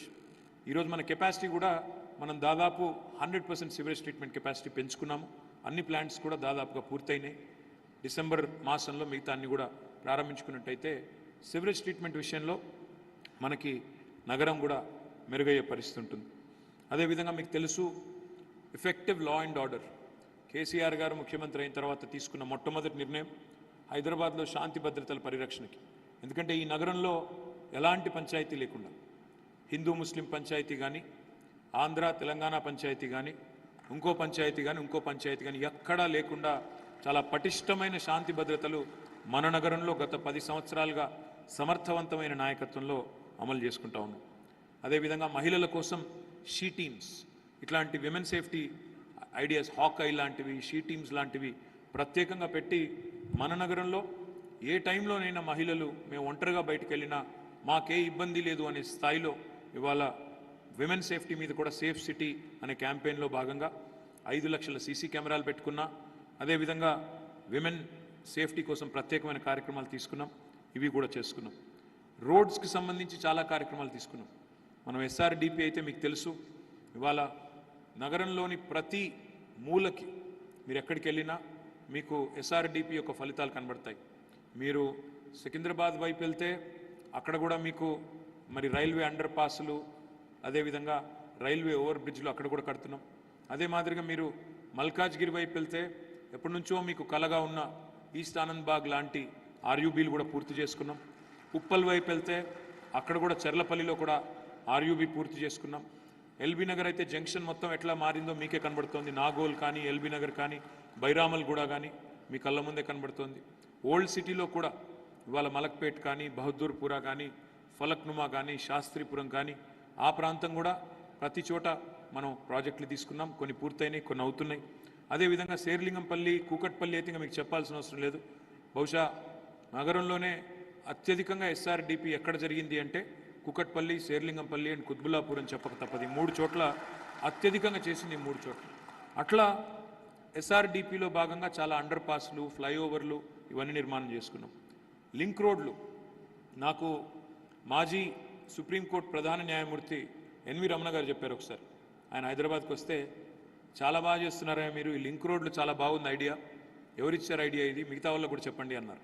అంటే మన నగరంలో ఏమవుతుందంటే ఒక రోడ్ ఇక్కడ దాకా వస్తుంది, ఇంకో రోడ్ ఇక్కడ దాకా వస్తుంది, మధ్యలో ఒక చిన్న ముక్కు ఉండదు. అట్లాంటి ఎన్నో ఎతికి పట్టుకొని గూగుల్లో మేము ప్రత్యేకంగా ఒక డ్రైవ్ కింద పెట్టుకొని దాదాపు ఒక 136 రోడ్స్, మిస్సింగ్ లింక్ రోడ్స్ అని పెట్టుకొని వాటిని కూడా ప్రత్యేకంగా తీసుకొని చేశాము. దానివల్ల కూడా చాలా డీకంజెషన్ జరుగుతూ ఉంది. ఇంకా చాలా చేయాలని కూడా ప్రణాళికలు కూడా రూపొందించాం. ఇప్పుడు నేను ఇక్కడికి వస్తున్నప్పుడు 2 జర్నలిస్టులు వచ్చారు నాతో పాటు కారులో. వాళ్ళు బెంగళూరు నుంచి వచ్చారు. మీరు హైదరాబాద్లో కొద్దిగా చెట్లు ఇంకా పెంచాలి అన్నారు. నేనేం చెప్పాను వాళ్ళకంటే, మా నగరానికి ఈ మధ్యన మీరు గమనిస్తున్నట్లేరు, 10 ఏళ్ల కిందటి పరిస్థితి లేదు. ఇప్పుడు మాకు గ్రీన్ సిటీ అవార్డ్స్ కూడా వస్తున్నాయి ప్రపంచవ్యాప్తంగా మాకు, మా హైదరాబాద్కి అని చెప్పి వాళ్ళకి నేను చెప్తా ఉంటే వాళ్ళు అన్నారు, లేదులేండి ఇంకా మా బెంగళూరుతో పోలిస్తే మీరు కొద్దిగా వెనకే ఉన్నారన్నారు. నేను కూడా ఒప్పుకుంటాను ఆ విషయంలో, ఎందుకంటే బెంగళూరు మొదటి నుంచి ఒక కల్చర్గా, ప్రతి ఇంట్లో మొక్కలు పెట్టడం అనేది ఒక కల్చర్గా, ప్రతి చోట పార్కులు ఉండడం, ఆ పార్కులు పరిరక్షించడం అనేది ఒక కల్చర్గా వాళ్ళు పెట్టుకున్నారు. నేను కూడా వచ్చే టర్మ్లో నేను అనుకునేది ఏంటంటే, జిహెచ్ఎంసీకి ఒక కమిషనర్ ఉంటే సరిపోదు, ఇంకో 2 అడిషనల్ స్పెషల్ కమిషనర్స్ కూడా కావాలి. ఒకరు కంప్లీట్గా పార్క్స్ అండ్ గ్రీనరీ మీద, ఒకరు లేక్స్ మీద మరొకరు. ఈ 2 స్పెషల్ కమిషనర్స్ కూడా లేక్స్, చెరువులు, వాటర్ బాడీస్ మీద ఒకరు, రెండవది పార్క్స్ అండ్ గ్రీనరీ, దీనికి సంబంధించి మరొక స్పెషల్ కమిషనర్ కూడా నియమించాలి అనే ఒక సూత్రప్రాయంగా అనుకుంటున్నాము. వచ్చే టర్మ్లో తప్పకుండా అది చేస్తాం. అదేవిధంగా రోడ్ల విషయానికి వస్తే కేవలం అండర్ పాసులు ఇవి మాత్రమే కాదు, సిఆర్ఎంపీ అనే ఒక ప్రోగ్రాం తీసుకున్నాం, కాంప్రిహెన్సివ్ రోడ్ మెయింటెనెన్స్ ప్రోగ్రామ్. అంటే ఒక రోడ్డు మళ్ళీ మళ్ళీ చెడిపోకూడదు, ఒకసారి వేసిన తర్వాత 5 సంవత్సరాల పాటు అదే ఏజెన్సీకి అప్పచెప్తే వాళ్ళు నాణ్యంగా రోడ్ వేస్తారు, మళ్ళీ అప్పుడు 5 సంవత్సరాలు డిస్టర్బ్ కాకుండా, అందులో ఏమైనా ఇరిటేషన్ వచ్చినా, చిన్న చిన్న ప్రాబ్లం వచ్చినా మళ్ళీ వాళ్ళే మెయింటైన్ చేసేటట్టు కాంప్రిహెన్సివ్ రోడ్ మెయింటెనెన్స్ ప్రోగ్రామ్ కూడా తీసుకున్నాం. అదేవిధంగా హైదరాబాద్లో urban flood management system, drainage system, ఇది ఒక్కటి మాత్రం నేను ఒప్పుకుంటాను, కొంత పని జరిగింది, ఇంకా చాలా పని చేయాల్సింది ఉంది. హైదరాబాద్ డ్రైనేజ్ సిస్టమ్ని, హైదరాబాద్లోని ఫ్లడ్ మేనేజ్మెంట్ సిస్టమ్ని తప్పకుండా ఆధునీకరించాల్సిన అవసరం ఉంది. దానికి దాదాపు 15 నుంచి 20 వేల కోట్ల దాకా ఖర్చు అవుతుంది, మొత్తం హైదరాబాద్ అంతా కూడా శివారు ప్రాంతాలతో సహా కలిపితే. దాన్ని కూడా వచ్చే టర్మ్లో ప్రాధాన్యత కింద తీసుకొని చేస్తామని చెప్పి కూడా నేను మీ అందరికీ హామీ ఇస్తా ఉన్నాను. అదేవిధంగా వారసత్వ సంపద, హైదరాబాద్కున్న గొప్పతనం ఏంటంటే, మన నగరానికి చారిత్రకంగా కూడా గొప్ప పేరుంది. చారిత్రక కట్టడాలు ఎన్నో ఉన్నాయి, హెరిటేజ్ స్ట్రక్చర్స్ ఎన్నో ఉన్నాయి. వాటిలో కొన్నింటిని పునరుద్ధరించగలిగాం. కులీ కుతుబ్ షాహీ టూమ్స్ కానీ, మొజంజాహీ మార్కెట్ కానీ, గుల్జార్ హౌస్ కానీ, అదేవిధంగా ఇంకా ఇతర కొన్ని కూడా, మౌలాలి కమాన్ కానీ, ఇట్లా కొన్నిటిని పరిరక్షించుకున్నాము. కానీ అల్టిమేట్గా నా డ్రీమ్ ఏంటంటే, హైదరాబాద్కి యునెస్కో వరల్డ్ హెరిటేజ్ సిటీ అనే ట్యాగ్ తేవాలి, అనే ఒక హోదా సంపాదించాలి. హైదరాబాద్ కూడా ఒక చారిత్రక నగరంగా తనకున్న ప్రత్యేకతను కాపాడుకుంటూనే కొత్త హైదరాబాదు ఉండాలి, పాత హైదరాబాద్ను కూడా పరిరక్షించాలి. కొత్త హైదరాబాద్ ఈరోజు మరి రజనీకాంత్ గారు వచ్చి నాకు న్యూయార్క్ లాగా కనబడుతుంది అన్నా, అదేవిధంగా సన్నీ డియోల్ గారు వచ్చి ఇక్కడే మరి నాకు ఉండిపోవాలని ఉంది, హైదరాబాద్ చాలా అందంగా అయింది అని చెప్పిన, లయా అనే అమ్మాయి వచ్చి మా శాన్ ఫ్రాన్సిస్కో కంటే, లాస్ ఏంజలీస్ కంటే హైదరాబాదే అందంగా కనబడుతుందని చెప్పిన, మనందరం హైదరాబాదీలుగా గర్వపడే సందర్భం అనే మాటని ఈ సందర్భంగా విజ్ఞప్తి చేస్తా ఉన్నాం. కానీ గర్వపడి అక్కడితో ఆగిపోతే కుదరదు. విశ్వనగరం అంటే వీధి కుక్కల సంగతి చూడాలి, విశ్వనగరం అంటే దోమల సంగతి చూసుకోవాలి, విశ్వనగరం అంటే అద్దాల మేడలు కూడా కట్టాలి, విశ్వనగరం అంటే చక్కటి ప్రజా రవాణా కూడా ఏర్పాటు చేయాలి. అందుకే భవిష్యత్తులో ఏం చేయబోతాము, ఏం ఆలోచన ఉంది అనేది కూడా మీతో కొద్దిగా పంచుకోవాలని నేను అనుకుంటా ఉన్నాను. ఇప్పుడే నేను చెప్పినట్టు తాగునీటి సరఫరా భవిష్యత్తులో రాబోయే 10 ఏళ్లలో, మళ్ళీ లేకపోతే మళ్ళీ మీరు నన్ను అంటారు రాబోయే 5 ఏళ్లలో చేస్తాను, ఎక్కడ పోయామంటారు. రాబోయే 5 ఏళ్లలో డైలీ వాటర్ సప్లై స్థితికి తీసుకొస్తాము. రాబోయే 10 ఏళ్లలో 24/7 వాటర్ ఇచ్చే బాధ్యత నేను తీసుకుంటానని చెప్పి మీకు విజ్ఞప్తి చేస్తా ఉన్నాను. అదే మాదిరిగా ఇంకా మన వేస్ట్ మేనేజ్మెంట్ మెరుగవ్వాలి. ఇప్పుడు కేవలం 3150 స్వచ్ఛ ఆటో టిప్పర్లు ఉన్నాయి, దాన్ని పెంచుతాము, మరొక 1500 యాడ్ చేస్తాము. తప్పకుండా మరింత efficient collection, efficient segregation, efficient treatment కూడా చేస్తాం. ఆల్రెడీ హైదరాబాద్లో మన జవహర్ నగర్లో దక్షిణ భారతదేశంలోనే అతిపెద్ద చెత్త నుంచి విద్యుత్ ఉత్పత్తి చేసే విద్యుత్ సంస్థ, మన విద్యుత్ కేంద్రం మన దగ్గర ఉంది. దానికి అదనంగా మరి దుండిగల్లో మరొక కేంద్రం కూడా తయారు చేస్తున్నాము. ఓవరాల్గా 100 మెగావాట్ల విద్యుత్, అంటే ఇప్పుడు ప్రస్తుతం 24 మెగావాట్ల విద్యుత్ ఉత్పత్తి అవుతుంది చెత్త నుంచి. హైదరాబాద్ నుంచి వచ్చే పొడి చెత్త నుంచి 24 మెగావాట్ల విద్యుత్ ఉత్పత్తి అవుతుంది. కానీ హైదరాబాద్ చెత్త నుంచి, పొడి చెత్త నుంచి 100 మెగావాట్ల విద్యుత్ ఉత్పత్తి చేయాలనే ఒక లక్ష్యం పెట్టుకున్నాము. దాన్ని తప్పకుండా సాధిస్తాం. అదేవిధంగా మరి పారిశుద్ధ్య నిర్వహణలో ఇంకా చాలా కార్యక్రమాలు చేయాల్సింది ఉంది. ముఖ్యంగా పారిశుద్ధ్య నిర్వహణలో కమర్షియల్ ఏరియాస్లో మరింత సమర్థవంతంగా మేము పనిచేయాలి. తప్పకుండా ఆ దిశగా కూడా బలంగా ప్రయత్నాలు చేస్తాం. దీంతోపాటు పారిశుద్ధ్య నిర్వహణలో ఎఫిషియెంట్ వేస్ట్ హ్యాండ్లింగే కాకుండా ఇంకొక ముఖ్యమైన కార్యక్రమం ఇప్పుడు మీరు చెప్పింది, 2 ప్లాంట్స్ పెట్టాం, construction and demolition waste plants. ఆ కన్స్ట్రక్షన్ డెమోలిషన్ వేస్ట్ ఏదైతే ఉంటుందో, భవన నిర్మాణాలు, ఇల్లు కట్టంగా లేదా ఇల్లు కూల్చిన తర్వాత మిగిలే శిథిలాలు, దాన్ని తీసుకొచ్చి ట్రీట్మెంట్ చేసి అందులోంచి ఇటుకలు, కంకర ఇవన్నీ తయారు చేసి వాటిని పునర్వినియోగించే కార్యక్రమం, రీయూజింగ్, రెడ్యూస్, రీయూజ్, రీసైకిల్ అంటారు కదా సర్క్యులర్ ఎకానమీలో. ఆ మోడల్లో 2 ప్లాంట్స్ పెట్టాము, ఒకటి ఫతుల్గూడలో, మరొకటి జీడిమెట్లలో. మరొక 6 నుంచి 8 ప్లాంట్లు పెడతాము. తప్పకుండా వాటన్నిటిని ఫంక్షనల్ చేసి హైదరాబాద్ రోడ్ల మీద మరి భవన నిర్మాణ శిథిలాలు లేకుండా చేసే బాధ్యత కూడా నేను వ్యక్తిగతంగా తీసుకుంటానని చెప్పి కూడా మీకు ఈ సందర్భంగా విజ్ఞప్తి చేస్తాను. అదే మాదిరిగా చాలా ఫ్లైఓవర్స్ కట్టాము. ఇప్పుడు మీరు చూస్తే లెక్క చాలా పెద్దది. బాలానగర్ అంటే మొత్తం 36 ఫ్లైఓవర్లు కట్టాం. అదే మాదిరిగా కొన్ని పిల్లలతో సహా, ఫ్యామిలీతో సహా ఎక్కడికైనా వెళ్ళాలి అంటే ఒక 183 చెరువులు ఉంటే హైదరాబాద్లో ఒక 39 చెరువులను సుందరీకరించాం. ఇప్పుడే నాకు మధులిక గారు కూడా చెప్తున్నారు, నేను నెక్నంపూర్ చేశాను, మిగతాయి కూడా చేస్తాను, నాకు అవకాశం ఇవ్వండి అని తను కూడా అదే చెప్తా ఉన్నారు. అట్లా ఎంతోమంది యాక్టివ్గా ఉన్న వాళ్ళు మేము పార్టిసిపేట్ చేస్తాము, మాకు అవకాశం ఇవ్వండి, మాకు కూడా పార్టిసిపేట్ చేసే అవకాశం ఇవ్వండి అని చెప్తున్నారు. చెరువులు ఆక్రమించుకోకుండా, చెరువుల్లో ఆక్రమణలు జరగకుండా ఇప్పటికే కొన్ని చర్యలు తీసుకున్నాం. వాటి FTL కానీ ఇంకోటి కానీ పటిష్టంగా వాటిని డిఫైన్ చేసి ఆక్రమణలకి చెక్ పెట్టే ప్రయత్నం చేస్తున్నాం. అక్కడక్కడ స్థానికంగా ఉండవచ్చు సమస్యలు, లేవు, ఏ సమస్య లేదు అని అబద్ధం చెప్పను, ఉండవచ్చు. డెఫినెట్గా వాటిని కూడా నివారించే ప్రయత్నం బలంగా చేస్తాం. 39 చెరువులు సుందరీకరించాం. ఇవాళ ఒక దుర్గం చెరువు, మల్కం చెరువే కాదు, ఉస్మాన్ సాగర్ కానీ గండిపేట దగ్గర కూడా మరి ఆధునికమైన వసతులు నిర్మాణం చేస్తున్నాము. నగరంలో ఉండే అంబీర్ చెరువు లాంటివి కూడా ప్రయత్నం మొదలుపెట్టాము. మన కూకట్పల్లిలో ఉండే ఐడియల్ చెరువు కానీ, నల్ల చెరువు కానీ, ఇంకా చాలా చోట్ల చాలా ప్రయత్నాలు జరుగుతున్నాయి. తప్పకుండా వాటిని సమర్థవంతంగా ముందుకు తీసుకెళ్ళి మొత్తం అన్ని చెరువుల సుందరీకరణ కూడా తప్పకుండా పూర్తి చేస్తాం. అదే మాదిరిగా ఫుట్ ఓవర్ బ్రిడ్జెస్ కూడా చాలా కట్టాము. ఉప్పల్లో ఒక ఆధునికమైన స్కై వాక్ కట్టాము. మెహదీపట్నంలో కూడా కడుతున్నాము, నిర్మాణంలో ఉంది. ఇంకా చాలా జంక్షన్స్లో కూడా స్కై వాక్స్ అవసరం. మెట్రో నుంచి, ఎందుకంటే భవిష్యత్తులో మెట్రో విస్తరించాలనుకుంటున్నాం కాబట్టి మెట్రో నుంచి డైరెక్ట్గా మీరు పక్కన మాల్స్ ఉన్నా, ఆఫీసులు ఉన్నా వాటిల్లో కూడా స్కై వాక్స్, అంటే రోడ్డు మీద దిగే అవసరం లేకుండా వాటిల్లో కూడా స్కై వాక్స్ కట్టాలి. ట్రాన్సిట్ ఓరియంటెడ్ డెవలప్మెంట్ అంటే మెట్రో స్టేషన్ చుట్టూతా వర్టికలైజేషన్ని ప్రమోట్ చేయాలి. తద్వారా మెట్రో స్టేషన్ నుంచి డైరెక్ట్గా ఆఫీస్లోకి వెళ్ళి మళ్ళీ ఆఫీస్లోంచి మెట్రోకి ఎక్కేటట్టు ప్లాన్ చేయాలని కూడా ట్రాన్సిట్ ఓరియంటెడ్ డెవలప్మెంట్ని ప్లాన్ చేసుకుంటున్నాము. హైదరాబాద్లో ఒక అందమైన సైక్లింగ్ ట్రాక్ కూడా ఒక 23 కిలోమీటర్లు కట్టాం. కానీ అది కట్టిన రోజు నాకు వచ్చిన డిమాండ్ ఏంటంటే సరిపోదు, ఇంకా హైదరాబాద్ అంతటా కూడా నాన్ మోటరైజ్డ్ ట్రాన్స్పోర్ట్ని ఎంకరేజ్ చేయండి. నాన్ మోటరైజ్డ్ ట్రాన్స్పోర్ట్ అంటే కాలుష్యం వెదజల్లని మోటరైజ్డ్ వెహికల్స్ కాకుండా సైకిల్స్ కానీ ఇతరత్ర నాన్ మోటరైజ్డ్ ట్రాన్స్పోర్ట్ని మీరు ఎంకరేజ్ చేయండి, ప్రోత్సహించండి అని అడిగారు. తప్పకుండా ఆ దిశగా నాన్ మోటరైజ్డ్ ట్రాన్స్పోర్ట్ని, NMTని ఎంకరేజ్ చేసే ప్రయత్నం కూడా బలంగా చేస్తాం. మంగళంపల్లిలో, బాట్ సింగారంలో 2 లాజిస్టిక్స్ పార్క్స్ ఏర్పాటు చేశాము. ప్రైవేట్ రంగంలో చాలా వచ్చినాయి, కానీ హైదరాబాద్ చుట్టూ ఎందుకంటే మ్యానుఫ్యాక్చరింగ్ యాక్టివిటీ పెరుగుతోంది, పరిశ్రమలు పెరుగుతున్నాయి కాబట్టి మరిన్ని లాజిస్టిక్స్ పార్క్స్ కూడా ఏర్పాటు చేయాలని ఆలోచన చేస్తున్నాము. దాదాపు ఒక 10 నుంచి 12 కొత్త లాజిస్టిక్స్ పార్క్స్ కూడా టేకప్ చేస్తాం. హైదరాబాద్లో కొన్ని కొత్త ఆలోచనలు కూడా తీసుకొచ్చాం, కొత్త తరహా ఆలోచనలు తీసుకొచ్చాం, అమలు చేశాం. భారతదేశంలో ఏ నగరానికి కూడా డిజాస్టర్ రెస్పాన్స్ ఫోర్స్ ప్రత్యేకంగా లేదు. హైదరాబాద్లో మాత్రమే మనకు DRF డిజాస్టర్ రెస్పాన్స్ ఫోర్స్ ఉంది.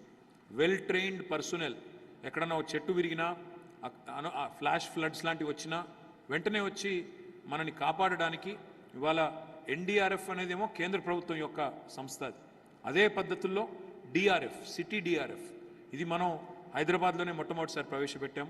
తదనంతరం దాన్ని వరంగల్కి, కరీంనగర్కి, ద్వితీయ శ్రేణి పట్టణాలకు కూడా ఒక 15 పట్టణాలకి DRFని విస్తరించాం. అదేవిధంగా హైదరాబాద్లో పేదల కోసం, పట్టణంలో ఉండే పేదల కోసం ప్రస్తుతం 373 అన్నపూర్ణ కేంద్రాలు పెట్టాం. ఈ అన్నపూర్ణ కేంద్రాలు ఎంత గొప్పగా పనిచేసినాయి అంటే 5 రూపాయలకే భోజనం పెట్టే అన్నపూర్ణ కేంద్రాలు ఎంత గొప్పగా పనిచేసినాయి అంటే ఇది ఇస్కాన్ వాళ్ళతో కలిపి సంయుక్తంగా నడుపుతున్నాం. హరే కృష్ణ వాళ్ళు ఉంటారు కదా, వాళ్ళతో కలిపి నాణ్యమైన భోజనం సెంట్రలైజ్డ్ కిచెన్లో చాలా పద్ధతిగా తయారు చేసి నాణ్యమైనది శుద్ధమైనది వెజిటేరియన్ భోజనం 5 రూపాయలకు అన్నార్థులందరికీ పెట్టే ఒక మంచి కార్యక్రమం స్టార్ట్ చేస్తే 373 అన్నపూర్ణ కేంద్రాలు ఎంత విజయవంతంగా నడిచినాయంటే కోవిడ్ సమయంలో వీటన్నిటిని కూడా ఫ్రీగా భోజనం పెట్టాము. కోవిడ్ సమయంలో ఎవరికీ ఇబ్బంది కాకూడదని చాలా గొప్పగా మరి ఆనాడు కోవిడ్ సమయంలో కూడా చాలామంది పేదలకి నిరుపేదలకి ఈ అన్నపూర్ణ కేంద్రాలు ఉపయోగపడ్డాయి. అదేవిధంగా హైదరాబాద్లోని 150 డివిజన్లలో 293 బస్తీ దవాఖానాలు ప్రారంభించాం. అంటే అర్బన్ డిస్పెన్సరీస్, ఎక్కడికక్కడ స్థానికంగా డిస్పెన్సరీస్ కూడా స్టార్ట్ చేశాము. ఇంకా ఒక 100 పైన పెంచాలి, 400, 450 దాకా తీసుకొని పోవాలని చెప్పి కూడా ఆలోచన చేస్తూ ఉన్నాం. ఈ వీధి కుక్కల బెడద ఏదైతే ఉందో తీవ్రంగా ఉంది వాస్తవం, కానీ దాన్ని మానవీయంగా పరిష్కరించాలి. వీధి కుక్కల్ని తీసుకెళ్ళి చంపేయడం దాని పరిష్కారం కాదు. చాలామంది వీటిని ఎందుకు తీసుకెళ్లరు, వెంటనే ఎందుకు చంపేయరు అంటారు. అంటే మన పిల్లల్ని కరుస్తున్నాయి కదా, మమ్మల్ని కరుస్తున్నాయి కదా అనే మాట అంటారు. దీనికి 2 కారణాలు ఉన్నాయి. ఒకటి, అమానవీయంగా చేయడానికి డెఫినెట్గా మన చట్టం కూడా ఒప్పుకోదు. అందుకే ఫతుల్గూడలో, అదేవిధంగా ప్రతి జిల్లా కేంద్రంలో, ఇంకా చాలా హైదరాబాద్లో కూడా చాలా ప్రాంతాల్లో animal birth care centres, animal care centres అని పెట్టాం. అందులో ఏం చేస్తామంటే ఈ వీధి కుక్కల్ని కూడా తీసుకుని వెళ్ళి స్టెరిలైజేషన్ ఆపరేషన్ చేయించి 1 వీక్ వరకు అక్కడే పెట్టి అవి మరి 1 వీక్ తర్వాత మళ్ళీ వదిలిపెట్టాల్సి వస్తుంది. ఆ పని ఒకటి చేయాలి పాపులేషన్ కంట్రోల్ చేయాలి అంటే. రెండవది, హైదరాబాద్లోని ఈ మార్కెట్స్ ఏవైతే ఉంటాయో, ముఖ్యంగా ఈ మీట్ మార్కెట్స్, చికెన్ కానీ మటన్ కానీ ఫిష్ కానీ అమ్మే సెంటర్లు ఏవైతే ఉంటాయో, వాళ్ళు పాడేసే బయాలజికల్ వేస్ట్ని, అంటే వాళ్ళు పారేసే వ్యర్థాలు ఏవైతే ఉంటాయో వాటి కోసం కూడా ఈ వీధి కుక్కలు కొద్దిగా ఎక్కువ ఫెరోషియస్గా తయారవుతాయి. వాటిని కూడా సైంటిఫిక్ డిస్పోజల్ చేసే ప్రయత్నంలో ఉన్నాం. కొంత ప్రయత్నం జరిగింది, ఇంకా కూడా దాన్ని ఉధృతం చేసి ఈ వీధి కుక్కల బెడద కూడా తప్పకుండా నివారించే ప్రయత్నం బలంగా చేస్తాం. హైదరాబాద్లో మల్టీపర్పస్ కమ్యూనిటీ హాల్స్ కూడా కట్టాము, చాలా కట్టాము. పేదవాళ్ళకి, ముఖ్యంగా స్లమ్స్లో పేదలు ఏదైనా ఫంక్షన్ చేసుకోవాలంటే ఇట్లాంటి ఫంక్షన్ హాల్ అఫోర్డ్ చేయలేరు కాబట్టి వాళ్ళ కోసం మల్టీపర్పస్ కమ్యూనిటీ హాల్స్ కట్టాము. వీటిని విస్తరిస్తాము. ఇంకా ఎక్కడ 2000 గజాల స్థలం దొరికినా తప్పకుండా మల్టీపర్పస్ కమ్యూనిటీ హాల్స్ ప్రతి కాలనీలో కూడా కట్టే ప్రయత్నం బలంగా చేస్తాం. అదే మాదిరిగా దేశంలోనే మొట్టమొదటి పెట్ పార్క్, మనకుండే పిల్లులు కావచ్చు, కుక్కలు కావచ్చు, మనం పెంచుకునే పెట్ పేరెంట్స్ ఎవరైతే ఉంటారో వాళ్ళ కోసం ఒక పెట్ పార్క్ కూడా పెట్టాము. పెట్ క్రిమటోరియం కూడా పెట్టాము, యానిమల్ క్రిమటోరియం కూడా పెట్టాము. అంటే కేవలం మనుషుల్నే కాదు, అదేవిధంగా మనం పెంచుకునే పెంపుడు జంతువులను కూడా మానవీయంగా వాటిని చూసుకోవాలి అనే ఒక సదుద్దేశంతో ఇవన్నీ కూడా చేశాం. స్పోర్ట్స్ కాంప్లెక్సెస్ కూడా కట్టాము, కానీ ఇంకా సరిపోవు. నన్ను అడిగితే హైదరాబాద్ సిటీ భవిష్యత్తులో 2036లో ఒలింపిక్స్ హోస్ట్ చేసే నగరంగా ఎదగాలి. దానికోసం ప్రత్యేకంగా ఇంకా ఆధునికమైన స్పోర్ట్స్ స్టేడియంస్ కూడా నిర్మాణం చేయాలి. ఇది నా కళ వ్యక్తిగతంగా. తప్పకుండా ఆ దిశగా కూడా బలమైన ప్రయత్నం ప్రారంభిస్తాం. ఎందుకంటే మౌలిక వసతులు అడ్రస్ చేసుకున్న తర్వాత, నీళ్లు, కరెంటు, అదేవిధంగా సివరేజ్ ట్రీట్మెంటు, ఇట్లాంటి కొన్ని మౌలికమైన వసతులు టేకప్ చేసిన తర్వాత డెఫినెట్గా భవిష్యత్తు వైపు దృష్టి సారించినప్పుడు మనం ఈ స్పోర్టింగ్ ఫెసిలిటీస్ కూడా ఇంకా విస్తృతంగా పెంచాల్సిన అవసరం ఉంది. తప్పకుండా ఆ దిశగా ఆధునికమైన స్పోర్ట్స్ కాంప్లెక్సెస్, స్టేడియం నిర్మాణం, ఉన్న వాటిని బాగు చేయడం, ఎల్బీ స్టేడియం కానీ ఉప్పల్ కానీ వాటిని కూడా బాగు చేయడం, ఇవన్నీ కూడా వచ్చే టర్మ్లో ప్రయారిటీ కింద తీసుకుంటాం. మీకు తెలుసు, మొత్తం స్వాతంత్రం వచ్చిన నాటి నుంచి మొన్నటి దాకా హైదరాబాద్లో ఉన్న గవర్నమెంట్ హాస్పిటల్స్ 3, అంటే మిగతా చిన్న ఉన్నాయి 3 ప్రధాన ఆసుపత్రులు, Osmania, Gandhi, Nizam's institute of medical sciences, NIMS. ఈ 3 మెయిన్. ఇంకా చిన్న ఉన్నాయి. చిన్నపిల్లల కోసం నిలోఫర్ ఉంది, క్యాన్సర్ ఉంటే ఎంఎన్జే క్యాన్సర్ ఉంది, కంటి జబ్బులకైతే సరోజినీ దేవి ఉంది. కానీ ముఖ్యమంత్రి గారు కోవిడ్ తర్వాత ఒక నిర్ణయం తీసుకున్నారు. మళ్ళీ కెపాసిటీ సరిపోవట్లేదు, భవిష్యత్తులో దీన్ని విస్తరించాలని ఆలోచన చేసి నిమ్స్ తరహాలోనే, ఎయిమ్స్ తరహాలోనే, all India institute of medical sciences తరహాలోనే Telangana institute of medical sciences అని పెట్టి కేవలం ఒకవైపు కాకుండా 4 వైపులా ఇవాళ కొత్త టిమ్స్ నిర్మాణం జరుగుతూ ఉంది. మీరు చూసినట్టయితే తూర్పు హైదరాబాదులో గడ్డి అన్నారం ప్రాంతంలో ఇవాళ 1000 పడకల ఆసుపత్రి టిమ్స్ ఎల్బీ నగర్ నిర్మాణం జరుగుతోంది. అదేవిధంగా ఉత్తర హైదరాబాద్ మీరు చూసినట్టయితే మీ మల్కాజ్గిరి, మేడ్చల్ దగ్గర టిమ్స్ ఇవాళ అల్వాలలో 1000 పడకల ఆసుపత్రి అక్కడ కూడా నిర్మాణం జరుగుతూ ఉంది. మరొక వైపు సెంట్రల్ హైదరాబాద్లో సనత్ నగర్లో ఎర్రగడ్డలో మరొక టిమ్స్ హాస్పిటల్ నిర్మాణం జరుగుతోంది. పశ్చిమ హైదరాబాద్లో మీకోసం ఆల్రెడీ గచ్చిబౌలిలో ఉన్న ఒక మన కోవిడ్ సందర్భంగా ఏదైతే దాన్ని కన్వర్ట్ చేశామో స్పోర్ట్స్ హాస్టల్ని, దాన్నే టిమ్స్ హాస్పిటల్గా కంటిన్యూ చేస్తున్నాం. ఈ రకంగా కొత్తగా 4000 పడకలు యాడ్ చేస్తూ ఉన్నాం. దాంతోపాటు నిమ్స్ హాస్పిటల్ ఏదైతే ఉందో Nizam's institute of medical sciences, దానిలో కూడా మరొక 2000 పడకల బ్లాక్ని కొత్తగా ఎర్రమంజిల్ ఏరియాలో ఆ క్వార్టర్స్ ఏవైతే గవర్నమెంట్ క్వార్టర్స్ ఉండేదో వాటిలో కొన్ని తొలగించి అక్కడ ఒక 2000 పడకలు యాడ్ చేస్తూ ఉన్నాం. అంటే తద్వారా ఏమవుతుంది అంటే 6000 పడకలు కొత్తగా హైదరాబాద్లో ఇక్కడ ఉండే పట్టణంలో ఉండే పేదల కోసం, ఏ మూలన ఉన్న వాళ్ళు ఆ మూలలో ఉండే హాస్పిటల్కి చేరుకునే విధంగా 6000 పడకలు సెంట్రల్, నార్త్, ఈస్ట్, వెస్ట్ అన్నీ కూడా కవర్ చేస్తూ, సౌత్ అన్నీ కవర్ చేస్తూ పెట్టుకుంటా ఉన్నాం. ఉస్మానియాను కూడా ఆధునికంగా, ఉస్మానియా హాస్పిటల్ కూడా ఎందుకంటే సౌత్ వైపు ఉంది కాబట్టి ఆధునికంగా కొత్తగా కట్టబోతా ఉన్నాం. ప్రతి నియోజకవర్గానికి సౌత్ హైదరాబాద్లో ఓల్డ్ సిటీలో ప్రతి నియోజకవర్గానికి కూడా ఒక 100 పడకల ఆసుపత్రి కూడా ముఖ్యమంత్రి గారు మంజూరు చేశారు. వాటిని కూడా తప్పకుండా రాబోయే సంవత్సరంన్నర కాలంలో నిర్మాణం పూర్తి చేస్తాం. ఈ రకంగా చాలా కొత్త పాలసీలు కూడా తీసుకొచ్చాం. కూల్ రూఫింగ్ పాలసీ అని తెచ్చాం. కూల్ రూఫింగ్ పాలసీ అంటే ఈ నగరంలో ఉండే ఉష్ణోగ్రత తగ్గించడానికి మన రూఫ్ మీద కూడా కొత్త తరహా రూఫింగ్, కూల్ రూఫింగ్ కోసం కొన్ని ఇన్సెంటివ్స్ ఇవ్వడానికి ఒక పాలసీ తెచ్చాం. ఇంటిగ్రేటెడ్ టౌన్షిప్ పాలసీ తెచ్చాం. ఇంటిగ్రేటెడ్ కమాండ్ కంట్రోల్ సెంటర్ ఏర్పాటు చేశాము. ఇట్లా ఎన్నో రకాల కొత్త ఆలోచనలు మొదలుపెట్టాం. కానీ డెఫిషియన్సీస్ ఉన్నాయి, ఇంకా కూడా చేయాల్సిన పని చాలా ఉంది. మనం ప్రాపర్టీ ట్యాక్స్ రేషనలైజేషన్ చేయాలి, ఇంకా చాలా కార్యక్రమాల్లో కూడా మన పనితీరు మెరుగుపడాల్సి ఉంది. నేను మీ అందరినీ ప్రార్థించేది ఒకటే, మిమ్మల్ని అందరినీ కోరేది ఒకటే, మేమేమీ పొరపాట్లు చేయలేదు, మేమేమీ తప్పులు చేయలేదు, మేమేమీ మిస్టేక్స్ చేయలేదు అని నేను చెప్పను. అందరం మనుషులమే, మా వల్ల కూడా కొన్ని పొరపాట్లు అయ్యే ఉంటాయి, మా వల్ల కూడా కొన్ని తప్పులు జరిగే ఉంటాయి. జరగలేదు అని నేను చెప్తే తప్పు అవుతుంది. కానీ ఏ పని తీసుకున్నా గత 9.5 సంవత్సరాలుగా సిన్సియర్గా, చిత్తశుద్ధితో, ప్రజలు కేంద్ర బిందువుగా, ప్రజల సమస్యల పరిష్కారమే ప్రధానమైన ఎజెండాగా బలంగా పనిచేశాము. మిమ్మల్ని మనస్ఫూర్తిగా నేను కోరేది ఒకటే, మంచి గవర్నమెంట్ ఉన్నప్పుడు దాన్ని కాపాడుకోవడం, ఎంకరేజ్ చేయడం, ముందుకు నడిపించడం, వెన్నుతట్టి బాగా చేస్తున్నారు ఇంకా బాగా చేయండి అని వెన్నుతట్టి ప్రోత్సహించడం అనేది మన బాధ్యతగా ఉండాలి.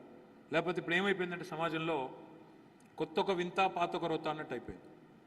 కొంతమంది మాట్లాడుతున్నారు అక్కడక్కడ, మీకు 2 ఛాన్సులు ఇచ్చాం కదా, మూడోసారి కూడా మీకే ఎందుకు ఇవ్వాలి అని మాట్లాడుతున్నారు. నేను అనేది ఒకటే, ఇప్పుడు మనం ఒక కారు ఎక్కాము, ఎక్కడికో విజయవాడకు ప్రయాణం చేస్తున్నాం అనుకోండి, హైదరాబాద్ నుంచి విజయవాడ పోతున్నాం. ఒక 80 కిలోమీటర్ల తర్వాత నకరికల్లో మనం అక్కడ ఏదో హోటల్ వచ్చింది, టీ తాగడానికి ఆగాం, దిగినాము, ఛాయ్ తాగినాం, మళ్ళీ కూర్చున్నాం, మళ్ళీ 80 కిలోమీటర్లు ప్రయాణం చేసిన తర్వాత మళ్ళీ ఛాయ్ తాగినాం, ఎక్కినాం. మరి మిమ్మల్ని 2 సార్లు ఆపిన, 2 సార్లు అక్కడ దాకా తీసుకెళ్ళిన డ్రైవర్ బాగానే ఉంటే, కారు కండిషన్లోనే ఉంటే, కారునైతే వదులుకోం కదా, ఎందుకు వదులుకోవాలి? డ్రైవర్ని ఎందుకు మార్చాలి? అవసరమే ఉంది.